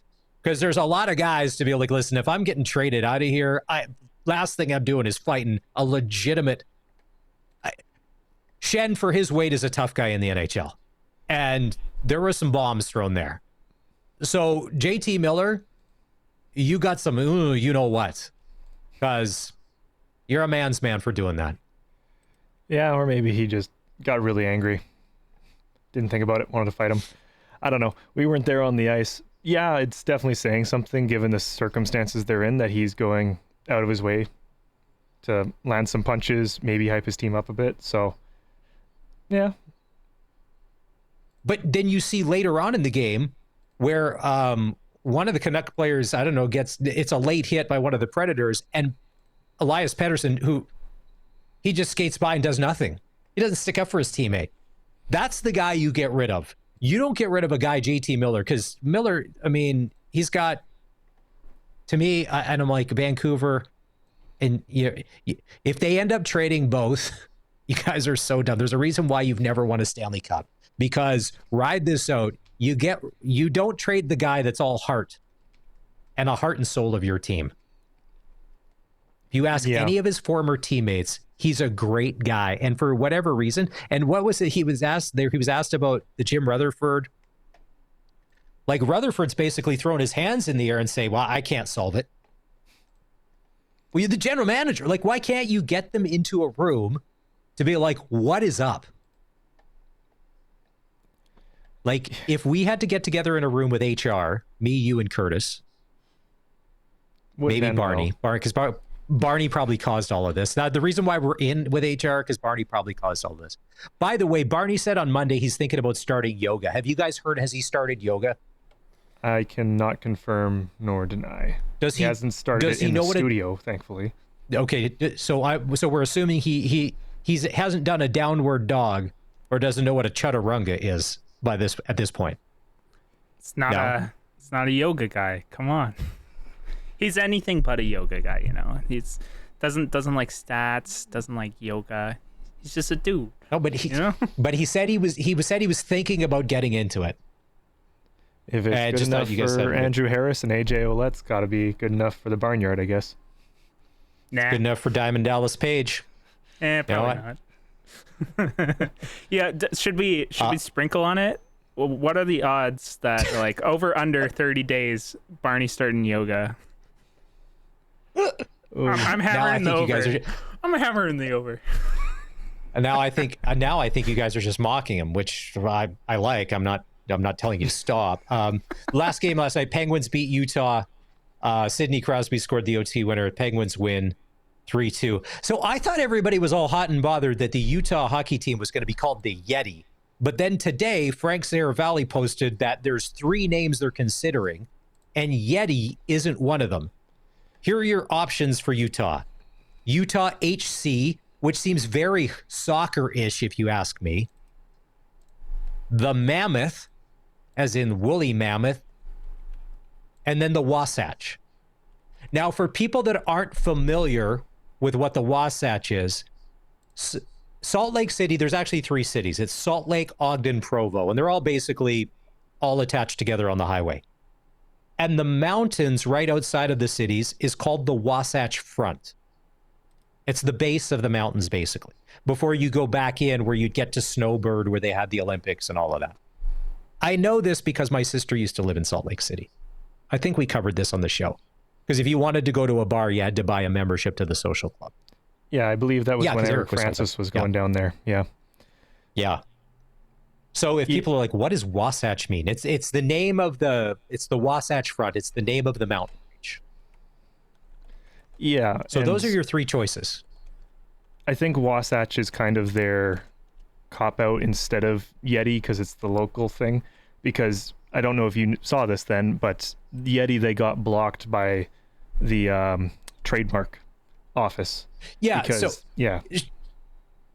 And that's what I thought, like when it was the Yeti. But isn't the Yeti a thing? Like, I get it's a trademark name, like it's for the expensive coolers and the cups and all of that stuff. But isn't Yeti a thing? Isn't that an animal as well?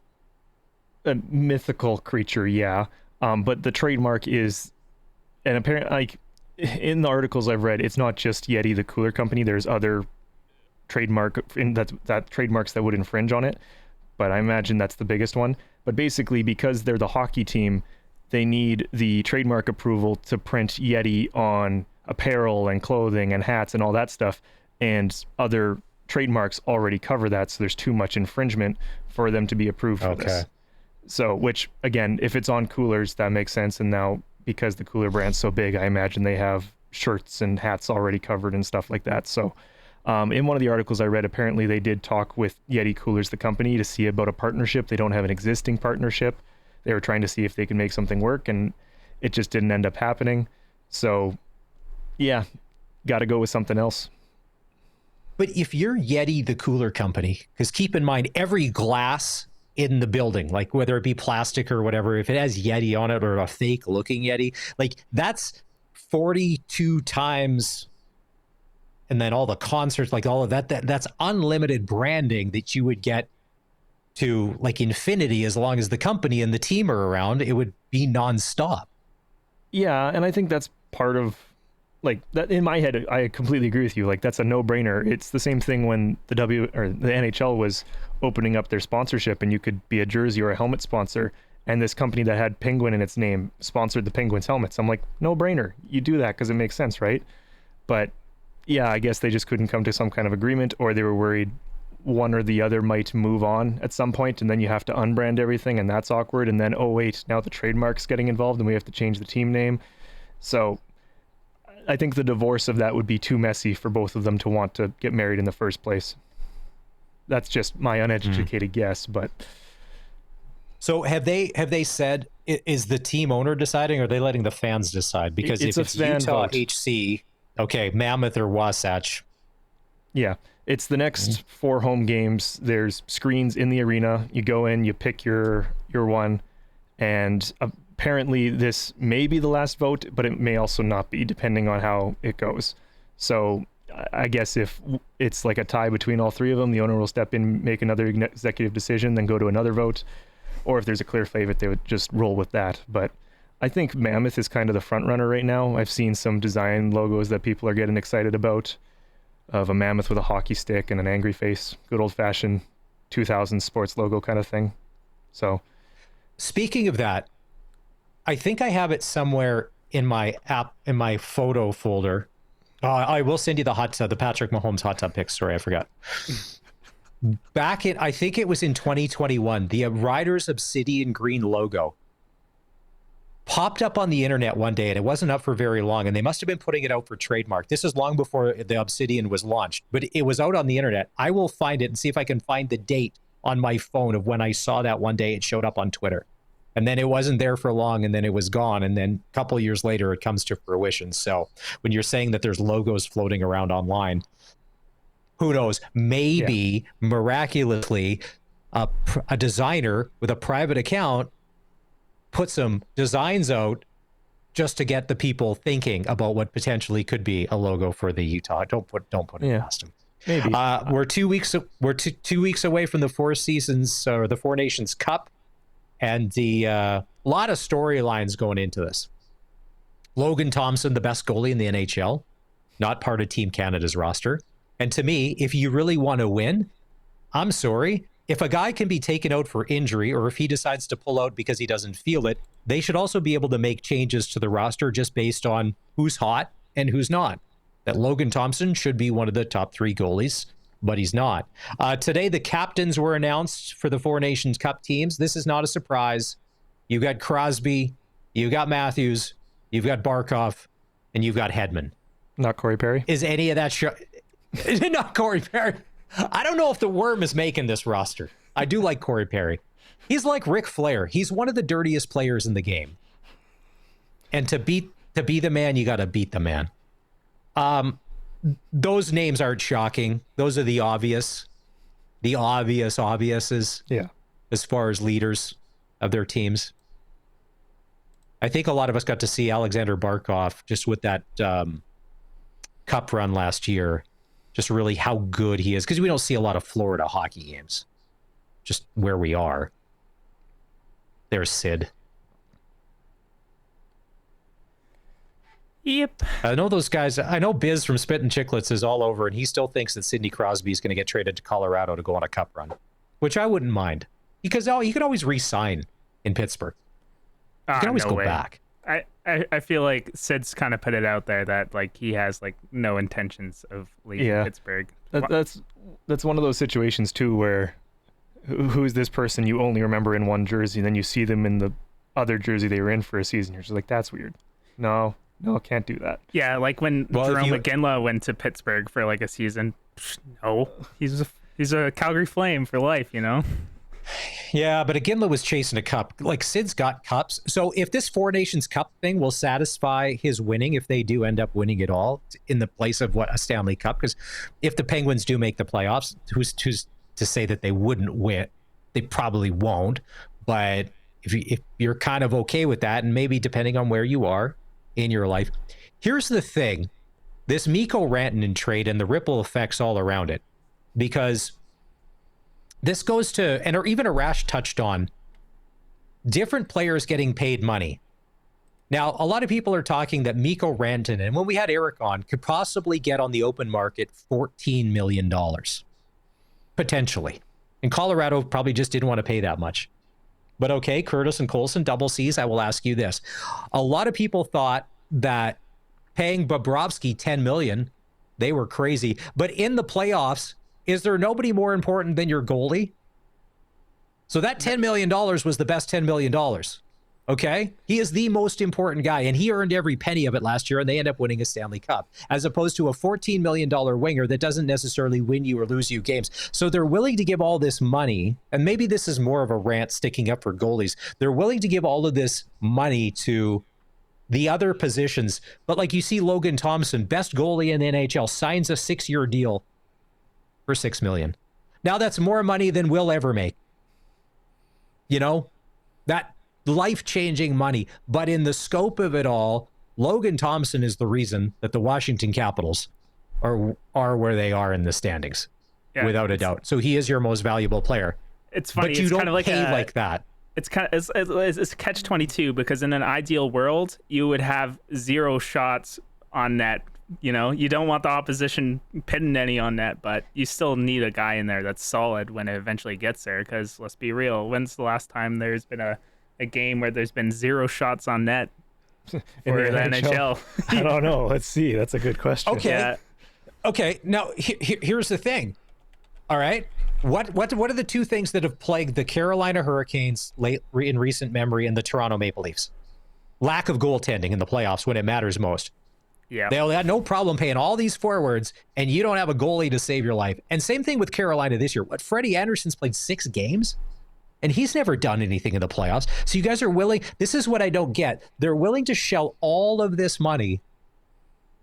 And to me now, so keep in mind when the Panthers were losing, everyone was all over. Oh, that Bobrovsky and that $10 million contract. That's way, way too much. Last year, look at Game 7 alone, and him and he was outstanding. But yet, now we'll give this guy $14 million because he plays left wing. Yeah, good goaltending. But you won't pay a goalie. Yeah, good goaltending. I feel like, as Arash was saying, is like paying your offensive lineman and defensive lineman, right? It's where things kind of start and stop. Because at the end of the day, you win or lose based on the goals. And if you can stop more goals, like there are so many goals in hockey that are just a fluke, just the right bounce, right? And if you get enough shots on goal, you're going to get one eventually. And if you have a really good goalie who's going to stop most of those, that's hard to beat. And by the way, the only time that I can tell that there was 0 shots in an NHL game is 1958 when the Red Wings beat the Rangers 3-0, and the Rangers did not get a shot on goal.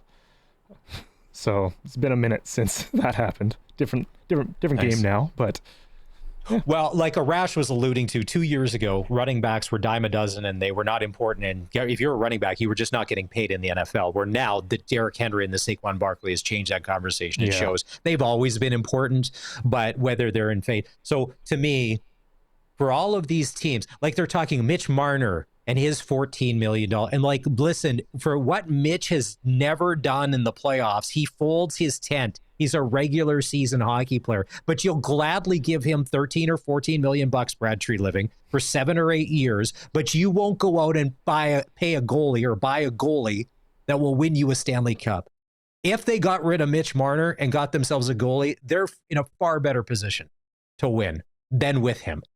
So I don't mind what Sakic says, like, hey, we'll roll the dice without him. And the other thing too is he can always sign back there at what they were offering. And it was a shock and all that. Well, if they offered 11.25 in training camp and then they went 11.6, and he says he was, apparently Rantanen did an interview with a Finnish newspaper saying he was willing to take less to stay in Colorado. But apparently 11.6 wasn't enough, and then boom, all of a sudden it was done and everybody was blindsided. Not even good Sasky guy Jared Bednar, the head coach. Yeah, so if playing chicken, something's got to give. But, yep. Well, and the other thing too, and same thing with Colorado. The math doesn't make sense. There's 10 games in the NHL tonight. Winnipeg Jets are in Boston to take on the Bruins. The Wild are in Montreal to take on the Canadiens. Kings at Lightning. Did you see who was that Essamont from the Lightning? Cheap shot Connor Bedard the other night. He hit him in the back into the boards. Yeah, that's a gross hit, but it's funny. That's what Connor's going to have to put up with. And, you're going to have guys come to his defense. Like, that's, for that Essamont, what do you care? You're trying to make a name for yourself, too. I don't agree with it, but hey. Speaking of Washington, they're in Ottawa to take on the Senators. Blackhawks in Carolina to take on the Hurricanes. Since Rantanen's been there, Colson, what are the numbers? Has he hit the score sheet? What have the numbers been like? Because I know he's trying to fit in new team, new system. Anything? Give me a second on that. Islanders at Flyers. Still lots of talk about Brock Nelson of the Islanders getting traded to a contender. Flyers love torts. Here's a game. Now, sorry, Oiler fans, but I got to go Sasky on you. I would love to see Todd McClellan and his Detroit Red Wings wheel into oil country and knock off the Oilers tonight. That would be a nice story. That's a feel-good story. To see where they were, McClellan comes in, takes over, and the Wings, I think, are just a couple of points out of a wild card playoffs. We got any Rantanen numbers? He has played with them 2 games and gotten 1 assist, and is +2. Okay. So, okay.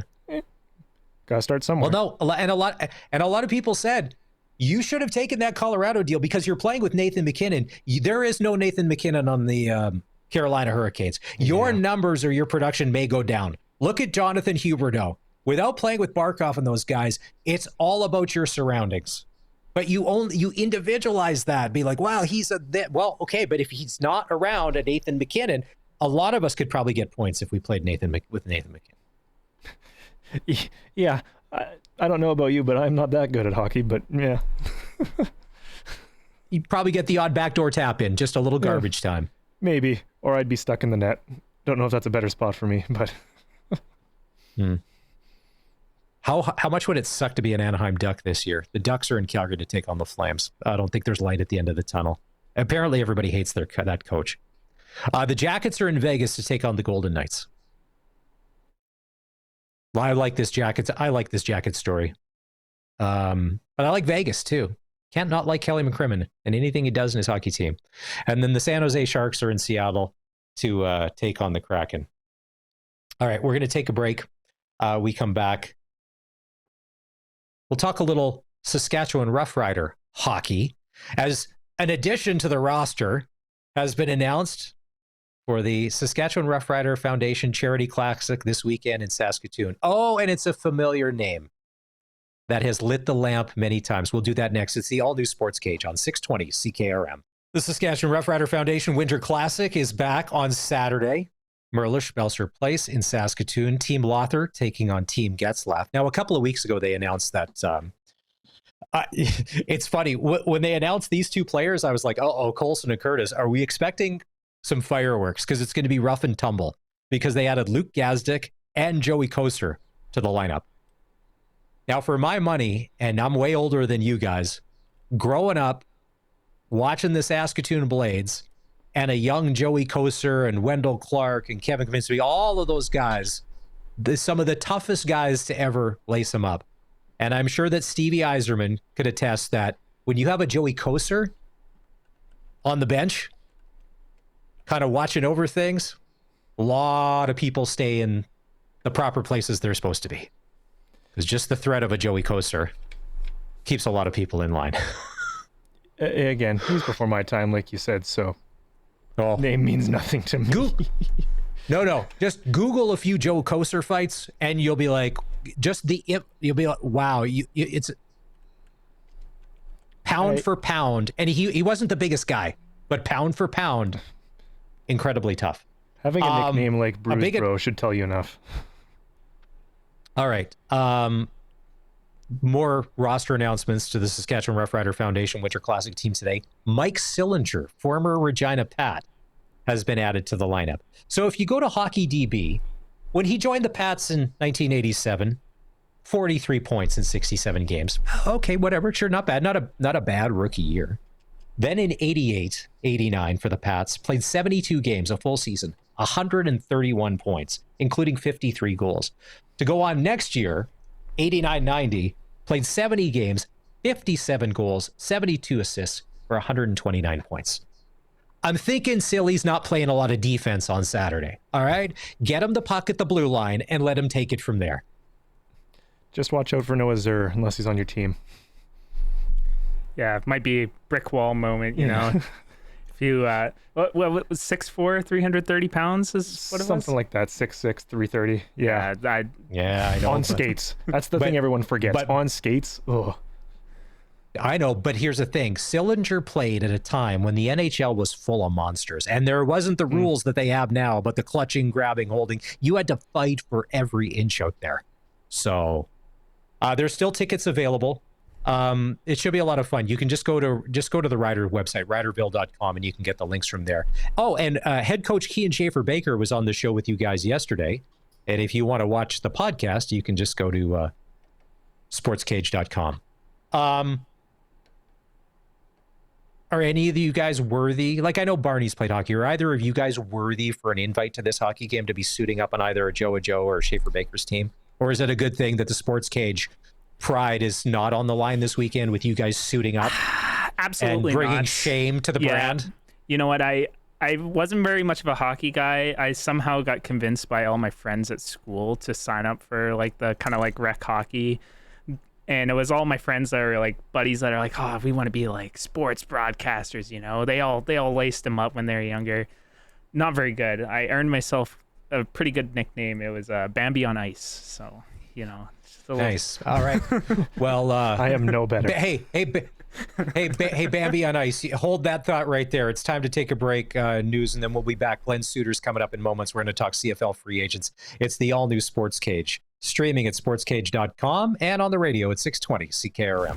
Welcome back. Hour 3 of the show. If you want to be part of it, you can always call us or text us 936-6262. The show on Thursdays is brought to you by Access Communications. No games in the Western Hockey League tonight. Last night, the Pats were in Prince Albert. Raiders end up beating the Pats 5-2. The Pats got goals from Cohen Clausen and Keats Fawcett. Tomorrow night, the Pats going to be hosting the Red Deer Rebels, and we'll have the game right here on 620 CKRM. Bennett Dunlop 4, Regina Pats Hockey returns to the airwaves. Pre-game show tomorrow night at 6:30. Face-off at 7 o'clock. It's Maz in for Barney, and let's bring in Suits for press coverage. Suits, you got 3 burning things we got to get to here right away, right off the hop. Well, absolutely. You know, I was listening in, Maz, and listening to the show leading up to this for about an hour, and I've got 3 things right off the top. First of all, when I played in Regina, I used to go to Pats games all the time and watch Mike Sillinger. I mean, you guys just talking about Mike and joining the team, and I just thought, man, I remember just like getting up out of my seat watching Sillinger play for the Pats. He was awesome. We a lot of the team would go and get Pats tickets and go watch him. So that was one. The other was, I love it, and I'm going to steal it, and I'm not sure who said it, but a brick wall moment. Who gets the quote on the brick wall moment? There's something about Noah Zerr or something. This could be a brick wall moment. With Noah Zerr running into somebody. I appreciate the shout out, Suits. No, it's because I think I smacked into someone playing rec hockey that was a little bit larger, and yeah, it's like hitting a brick wall. It hurts. Oy. Well, I can't give you credit during a football telecast, but I will definitely be stealing the brick wall moment when someone runs into an old lineman or something like that. And the final one, Maz. The final one for me is I'm looking at the clock behind you on the podcast. Yes. And I see it's kind of like Kramer. You're in the nexus of the universe, frozen at 20 to 12. What's going on with the clock behind you? Well, there's no significance to that, Suits. I would love to, if I had a 3-layer deep answer that would make me seem intelligent, I'd go into that right now, but I'm just going to have to go with, that's what I got from Amazon, so that's what we're going to go with. Okay. Yeah, I was just looking and going, is it just me or is that clock frozen behind him? How many times do we do that on podcasts, though, when we're watching a news podcast or whatever it may be, and you're looking at all the stuff behind the guy that's talking? I love when people set up their favorite books and stuff in behind you. Like, I go, oh, you didn't read that book. Yeah, so right here, there's a small book section in this thing that it's not 50 volumes deep. Like, who are we trying to fool here? But I totally get it when you're like, dude, there's no way you've ever read that many books. That is not a real background. And look at Curtis there. He's in a log cabin apparently, with the wood behind up there. Nice and cozy. Might get myself a fire going and whatnot. And also, a broken clock is still right twice a day, Suits. Keep that in mind. Nice. Very nice. It's another Curtis quip. Brought to you by, Stop. Hey, Suits, stop encouraging them. That, like, this is getting out of control. Then they're going to want their own segments. Then they're going to want their own hour, which is fine on Friday because then we can leave early. It's great. All right. So the CFL tampering window officially, because no one's been tampering, not a text message has been sent or a phone call made since the season ended, officially starts this weekend. The Ed Hervey rule for CFL free agents. And I know that The Riders have a bunch of guys that aren't signed yet. Jeremy O'Day said some people have offers in front of them, and some guys are going to go to market and test things. There's a bunch of the top CFL free agents. Let's get into it with you. It's your money, Suits. You're putting this thing all together. Who should, in your opinion, we be spending money on, according to you? Well, the price that you have to spend for a player, especially in certain positions, and I'll get to it in a second on why I think this way. But guys that are not. Let me start with guys that are not on my list. And the guys that are not on my list, as good of players as they are, and these are three of maybe the best players in the league: Gino Lewis, Kenny Lawler, and Wynn McManus. If I'm with the Riders, those three guys, unless the market shifts or something dramatic happens where their price drops, those guys will be at the top of the pecking order. They're going to be at the top of the list for a lot of teams. It's very, very tempting. You think about Gino Lewis. I mean, who wouldn't want him on their team? I mean, he's a good teammate. He's good in the room, from all I've heard. And we see what he does on the field. He's a monster out there. I mean, he's one of the guys that you look at and you think, sometimes it looks like he's a man playing against boys, because he's just can be that dominant. Wynn McManus, we saw what he did in the Grey Cup. Kenny Lawler, one of the best receivers, just straight hands and contested catches in the league. So those guys aren't on my list, and the reason being is that they will be at the top of the market, and price wise, it'll probably be one team that is so tempted that they decide it's worth it to pay that top dollar. What it does, though, is it shifts your whole budget, where there are guys that I think become way not more valuable than them as players, but work into your budget and your system and will benefit your team altogether as a package. Not just, who's the best player? I don't care how much it is. I'm paying for that guy. Because that, to me, gets you in trouble. And we've seen that, one big free agent receiver doesn't necessarily change the fortunes of your team. It just doesn't seem to work that way. So here's a couple of guys. And I'm going to start on the line of scrimmage, because you know how I feel about the line of scrimmage being, should be your priority. I think Jake Sherezna from the Argos he's a free agent still. Yes. We'll check the market. Now, he may slide into that top category too. I just think over his last couple of years, he may slide into that area where he's too expensive, but he would be on my list. But O-lineman wise, Isaiah Cage in Toronto, Liam Dobson in Winnipeg, free agents, and Calgary, Sean McEwen is also on the free agent market. So those are three all-star caliber offensive linemen. And even if the Riders are looking at their O-line and saying, our starting five is pretty good, and I think you could make an argument there. I think you need seven. You need seven really good ones. Now, you're not going to bring in a Sean McEwen and then bench him. So you have to see how he fits in the system, in the lineup. But those guys when you're looking at the line of scrimmage, to me, and another one, and this is an American. A lot of the guys on my list are Canadians, by the way. But an American on my list is Mike Rose. Mike Rose was just cut by the Calgary Stampeders. And Mike had one more year, Maz, on his contract. So he wasn't about to become a free agent. And Calgary said, well, he's going to market anyway. Let's cut him loose and let him talk to other teams, see where he lands. He had one more year on his deal. So they're clearly shifting in their approach. Mike has led their team the last 2 years in sacks.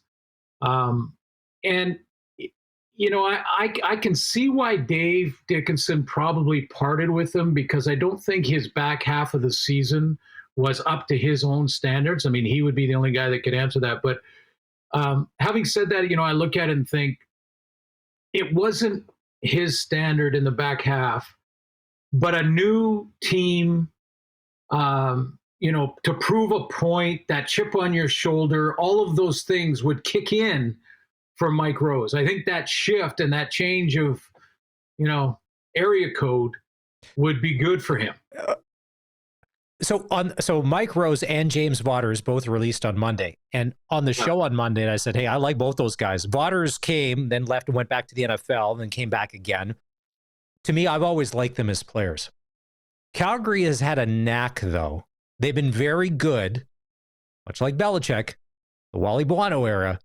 They know exactly when to get rid of a guy, which made me think, because you had said he's got one more year left on his deal.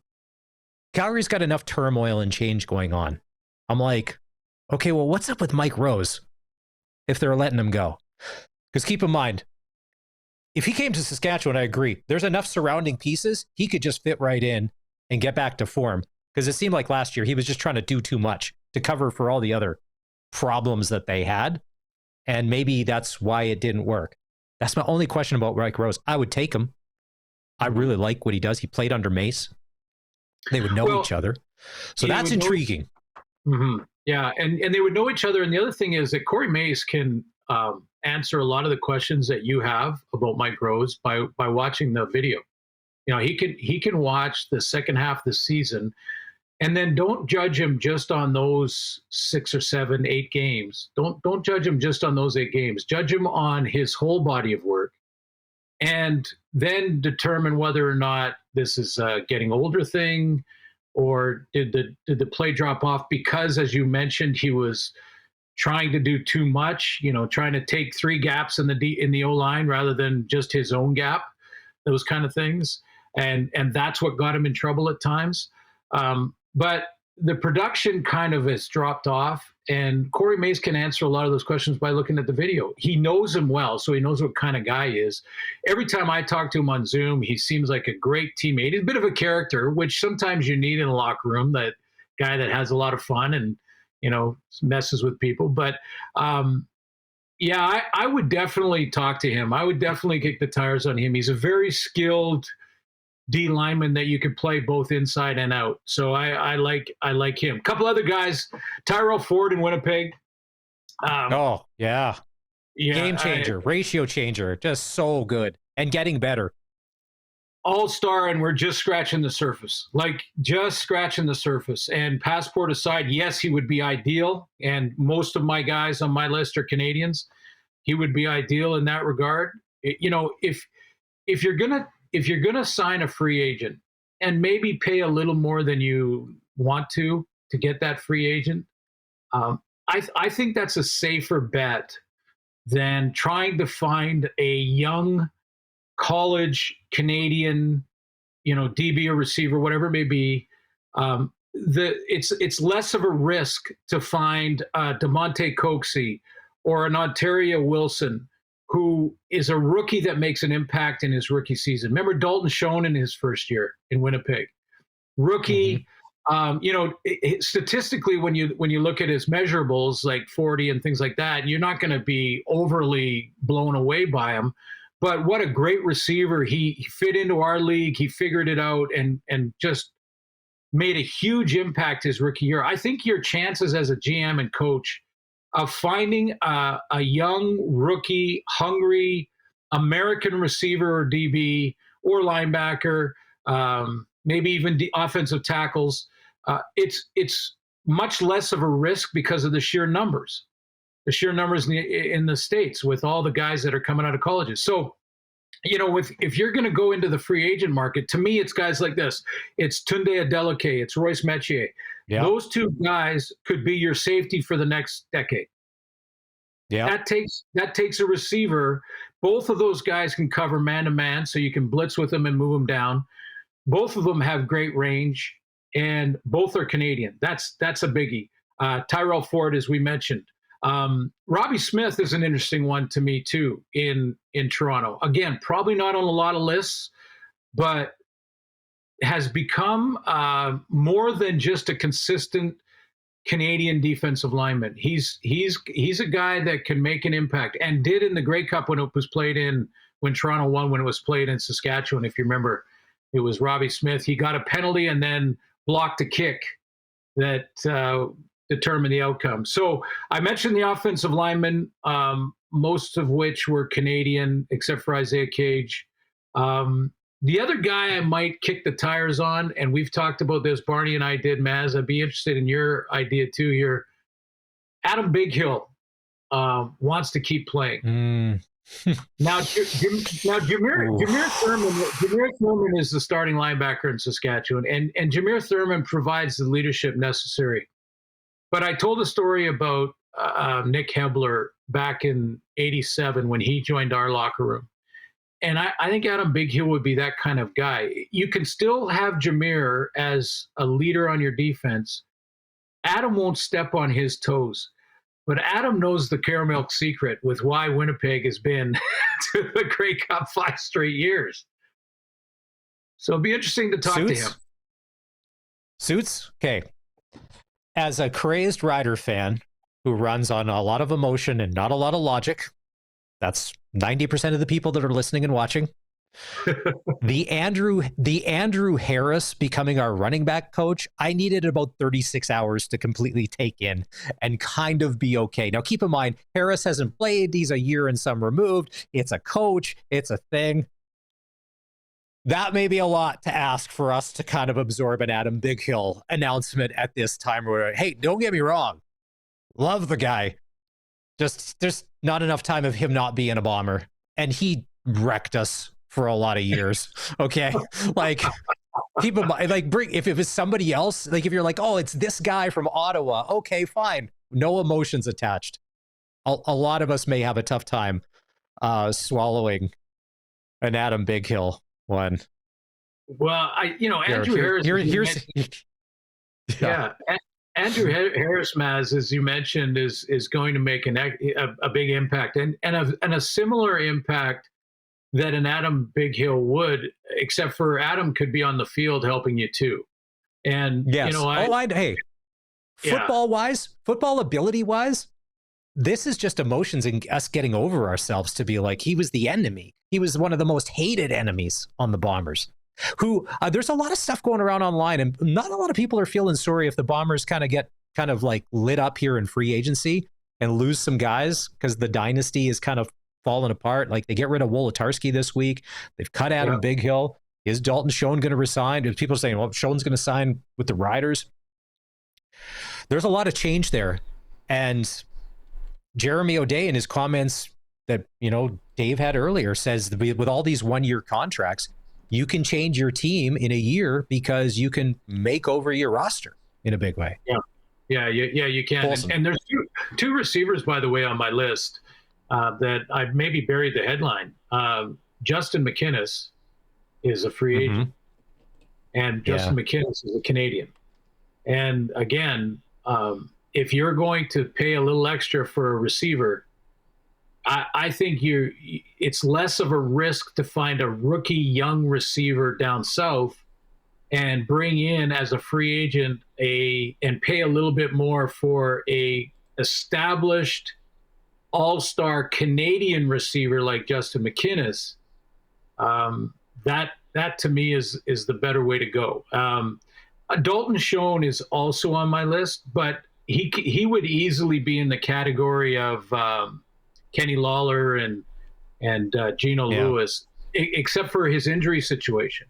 If his injury situation dropped his price because people were unsure, then I would definitely talk to him, because with all the changes in Winnipeg, who knows? Maybe he's looking for a new one.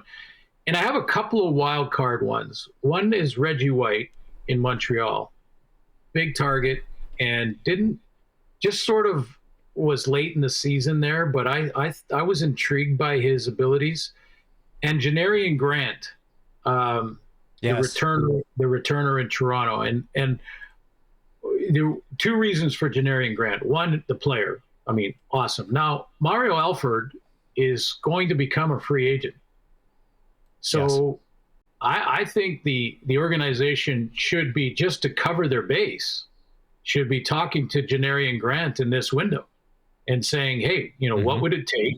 How would you feel about playing in front of 30 plus every single home game in a beautiful facility And that's not to disparage or discredit or not show respect for Mario Alford.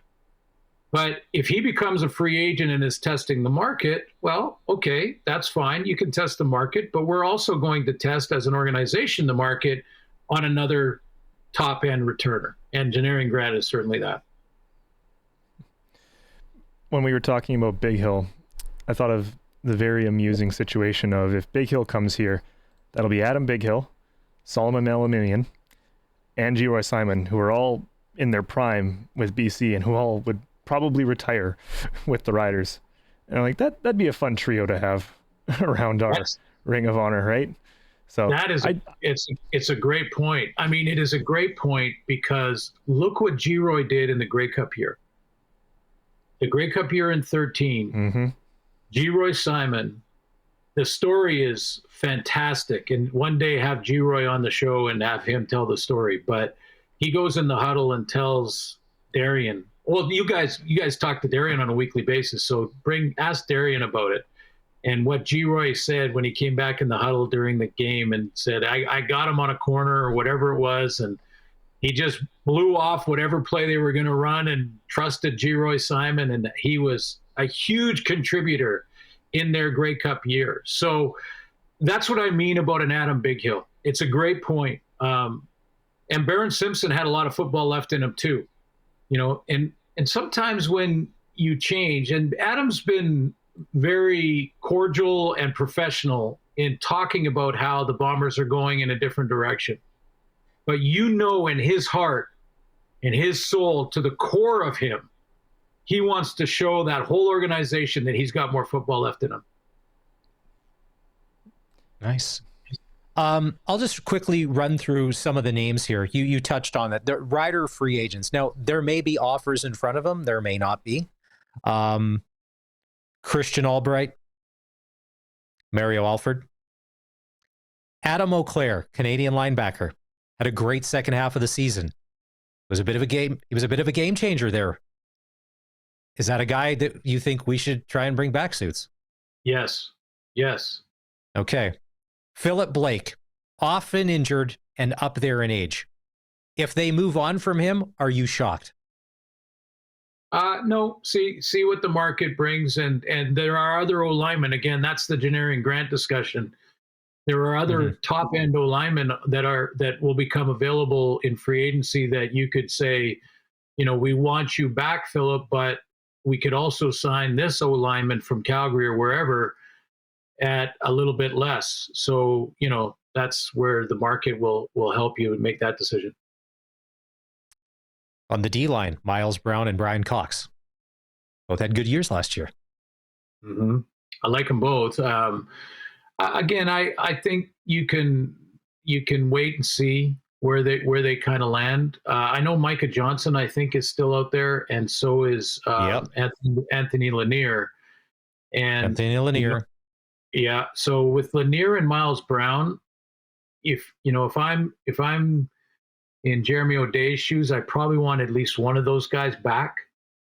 You know, both can contribute inside and out, and can be dominant. So I'd want to get at least one or both of those two back. Peter Godber played well, injured last year. Amari Henderson. If they move on from Amari, I think a lot of us are getting Frankie Hickson. They signed another running back earlier this week, Trent Penix. So I don't know if that means Frankie hit, is that because AJ Ouellette? We've discovered some running back talent. We also have Arquel Armstead under contract for another year. Godfrey Onyeka, Cozy Onyeka, Shea Patterson, and Mitch Picton. Two loyal soldiers. Been here through some thick and some thin. Yeah. Does Patterson come back to be a camp arm?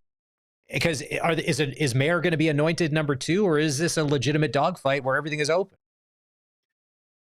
Well, I think knowing Corey Mace a little bit and having many conversations with him, that he will make sure that everyone understands that it is a competition always. And you're as good as sort of your last week of practice or your last game.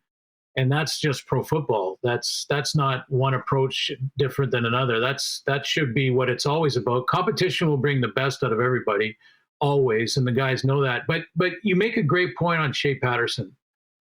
To me, ideally, you want your number one that you believe can win you a championship. They have that in Trevor. Your number two has got to win you a few games during the regular season. Having an experienced one in Jake is excellent. Number three's got to be your future. So and your short yardage guy. Ideally both. Mm-hmm. And if number three, if you are after, how long have they had Shea there now? 3-4 years. This would, I think this is coming up would be his third season. Third season. So they've had lots of time to, evaluate what he is now and try to imagine and foresee what he will become. And that to me is the decision that's got to be made on Shea is he a guy that you envision one day could win you a championship or win any team a championship? Like, think of it like that. Like if this guy is good enough to win with and take you to the promised land, then he's your number three because he's your future. He's young. He's going to keep learning under the veterans ahead of him. And he becomes your short yardage guy in the short term. But in the long term, you believe that in 5 years, he's going to be your starting quarterback. I think that's what your number three's got to be. And that's why you go and get a young one that has probably been overlooked in the NFL, and you start to groom them and then see them in your system, see their work ethic, see how they handle adversity, see all those boxes that you got to check.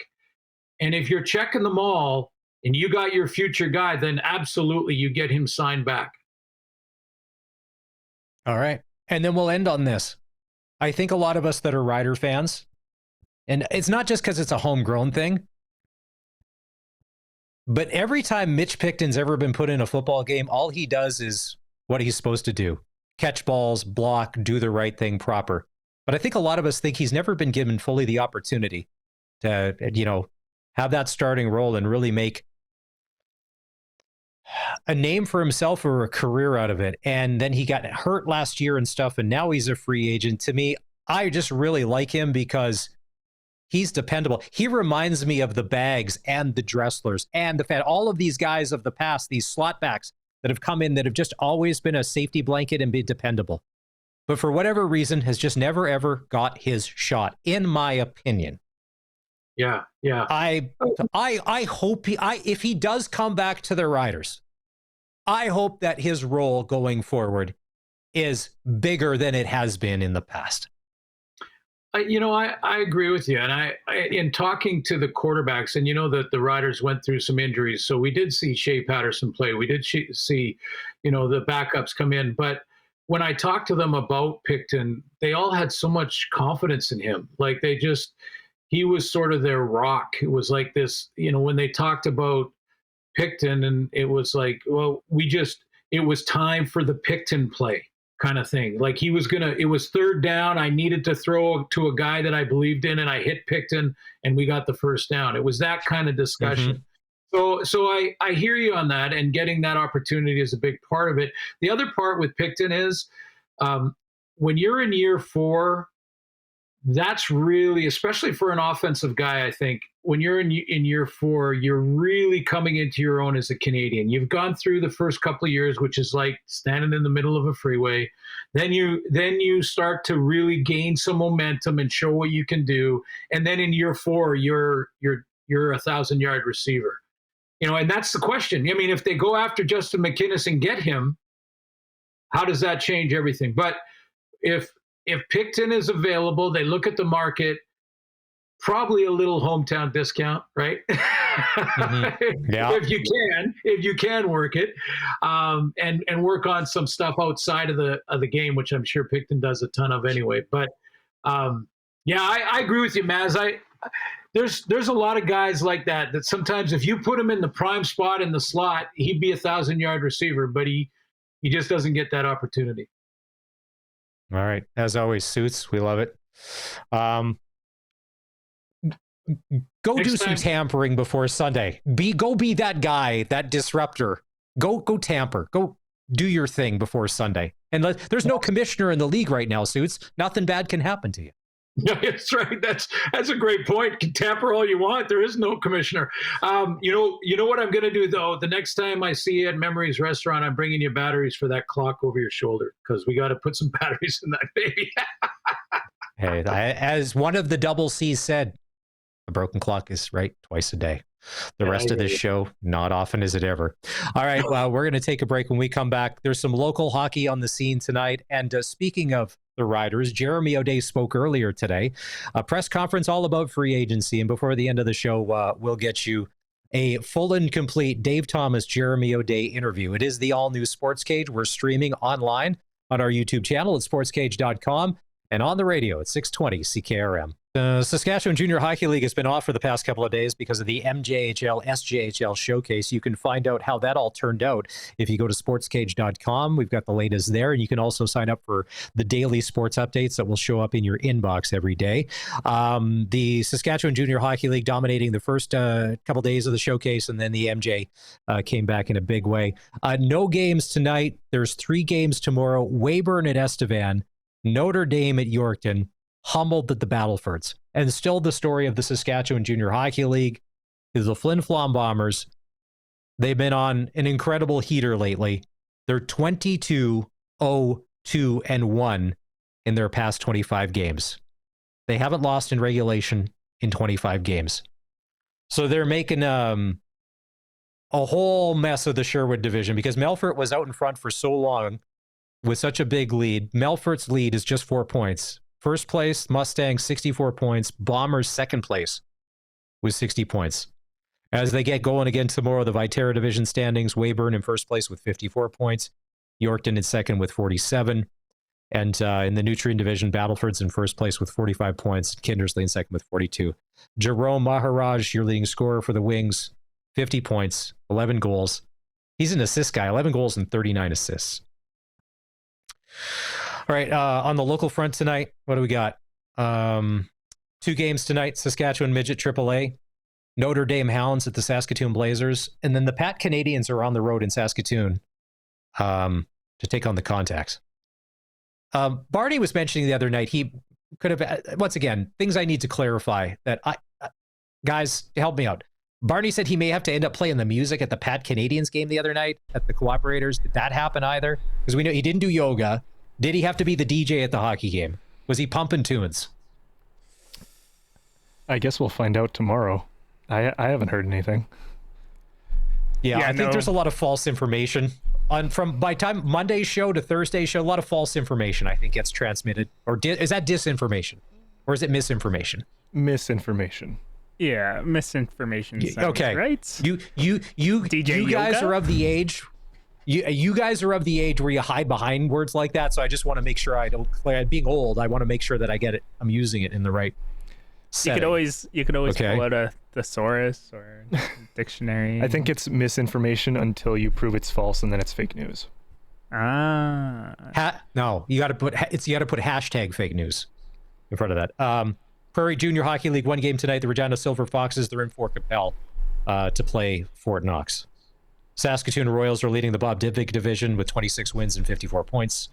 Fort Knox leading the Bill Johnston division with 25 wins and 53 points. Jack Bayshard of the Regina Capitals is the league's leading scorer, 65 points, 33 goals, and 32 assists. As we mentioned earlier, the Pats are back in action tomorrow night. They're going to host the Red Deer Rebels at the Brandt Center. Pre-game show right here on 620 CKRM. We'll go at 6:30, play-by-play at 7. Do we have that video ready to go? Anyone in the SJHL, do you think they are worthy of a clutch performer of the day or anything like that? No? Who would your clutch performer of the day be? Well, I'm going to say it's Mike Sillinger for getting the call up to the Saskatchewan Rough Rider Foundation Winter Classic. Saturday, Merlish Belcher Place in Saskatoon. That's a heck of a call up. Like if you're stacking your team, and what didn't when we had Getzlaff on a few weeks ago, we talked about Team Lothar and Team Getzlaff, and he had talked about maybe there's some shady some shady business happening in how the rosters are being assembled. And he wasn't necessarily down with that, where maybe everything's not above board. I don't know whose team he's going to play for, but whoever's team he's on, that's a good stack in your favor. Mm-hmm. Your clutch performer is for Nick Service in Emerald Park. Let's see. It's a big day in football. Do we have that video ready to go? It was on this day in 2000. The St. Louis Rams defeated the Tennessee Titans to win the Super Bowl. Do you have that one? Because Tennessee was marching, and they came up like 1.5 yards short, I think. I think a lot of us remember that.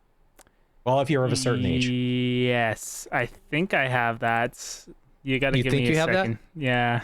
Okay, while you're doing that, did you also know on this day in history, back in 1999, young millennials or Gen Xers or whatever you're called, Baby One More Time by Britney Spears was the #1 song on the music charts. Oh, the that's top not surprising. Charts. Yeah. that one makes sense. Britney Spears had a couple around that time, eh? Yeah. Definitely not surprised. I remember I was working at a top 40 radio station in Calgary, and I remember interviewing her at the Saddle Dome. And she was 16, 17, maybe, just a kid. This is just when it was getting started. And kind of seeing how it's kind of played out for her, and sometimes it looks a little like you could have felt the pressure and the tension in the room with all of her handlers around her. I can only imagine. Oh, here we are. This is the play right here. So Tennessee's driving. This is the greatest show on turf, Kurt Warner and the Rams. And what is that? 1/2 yard short. Oof. Yeah. That's tough. There's Mike Martz, Kurt Warner.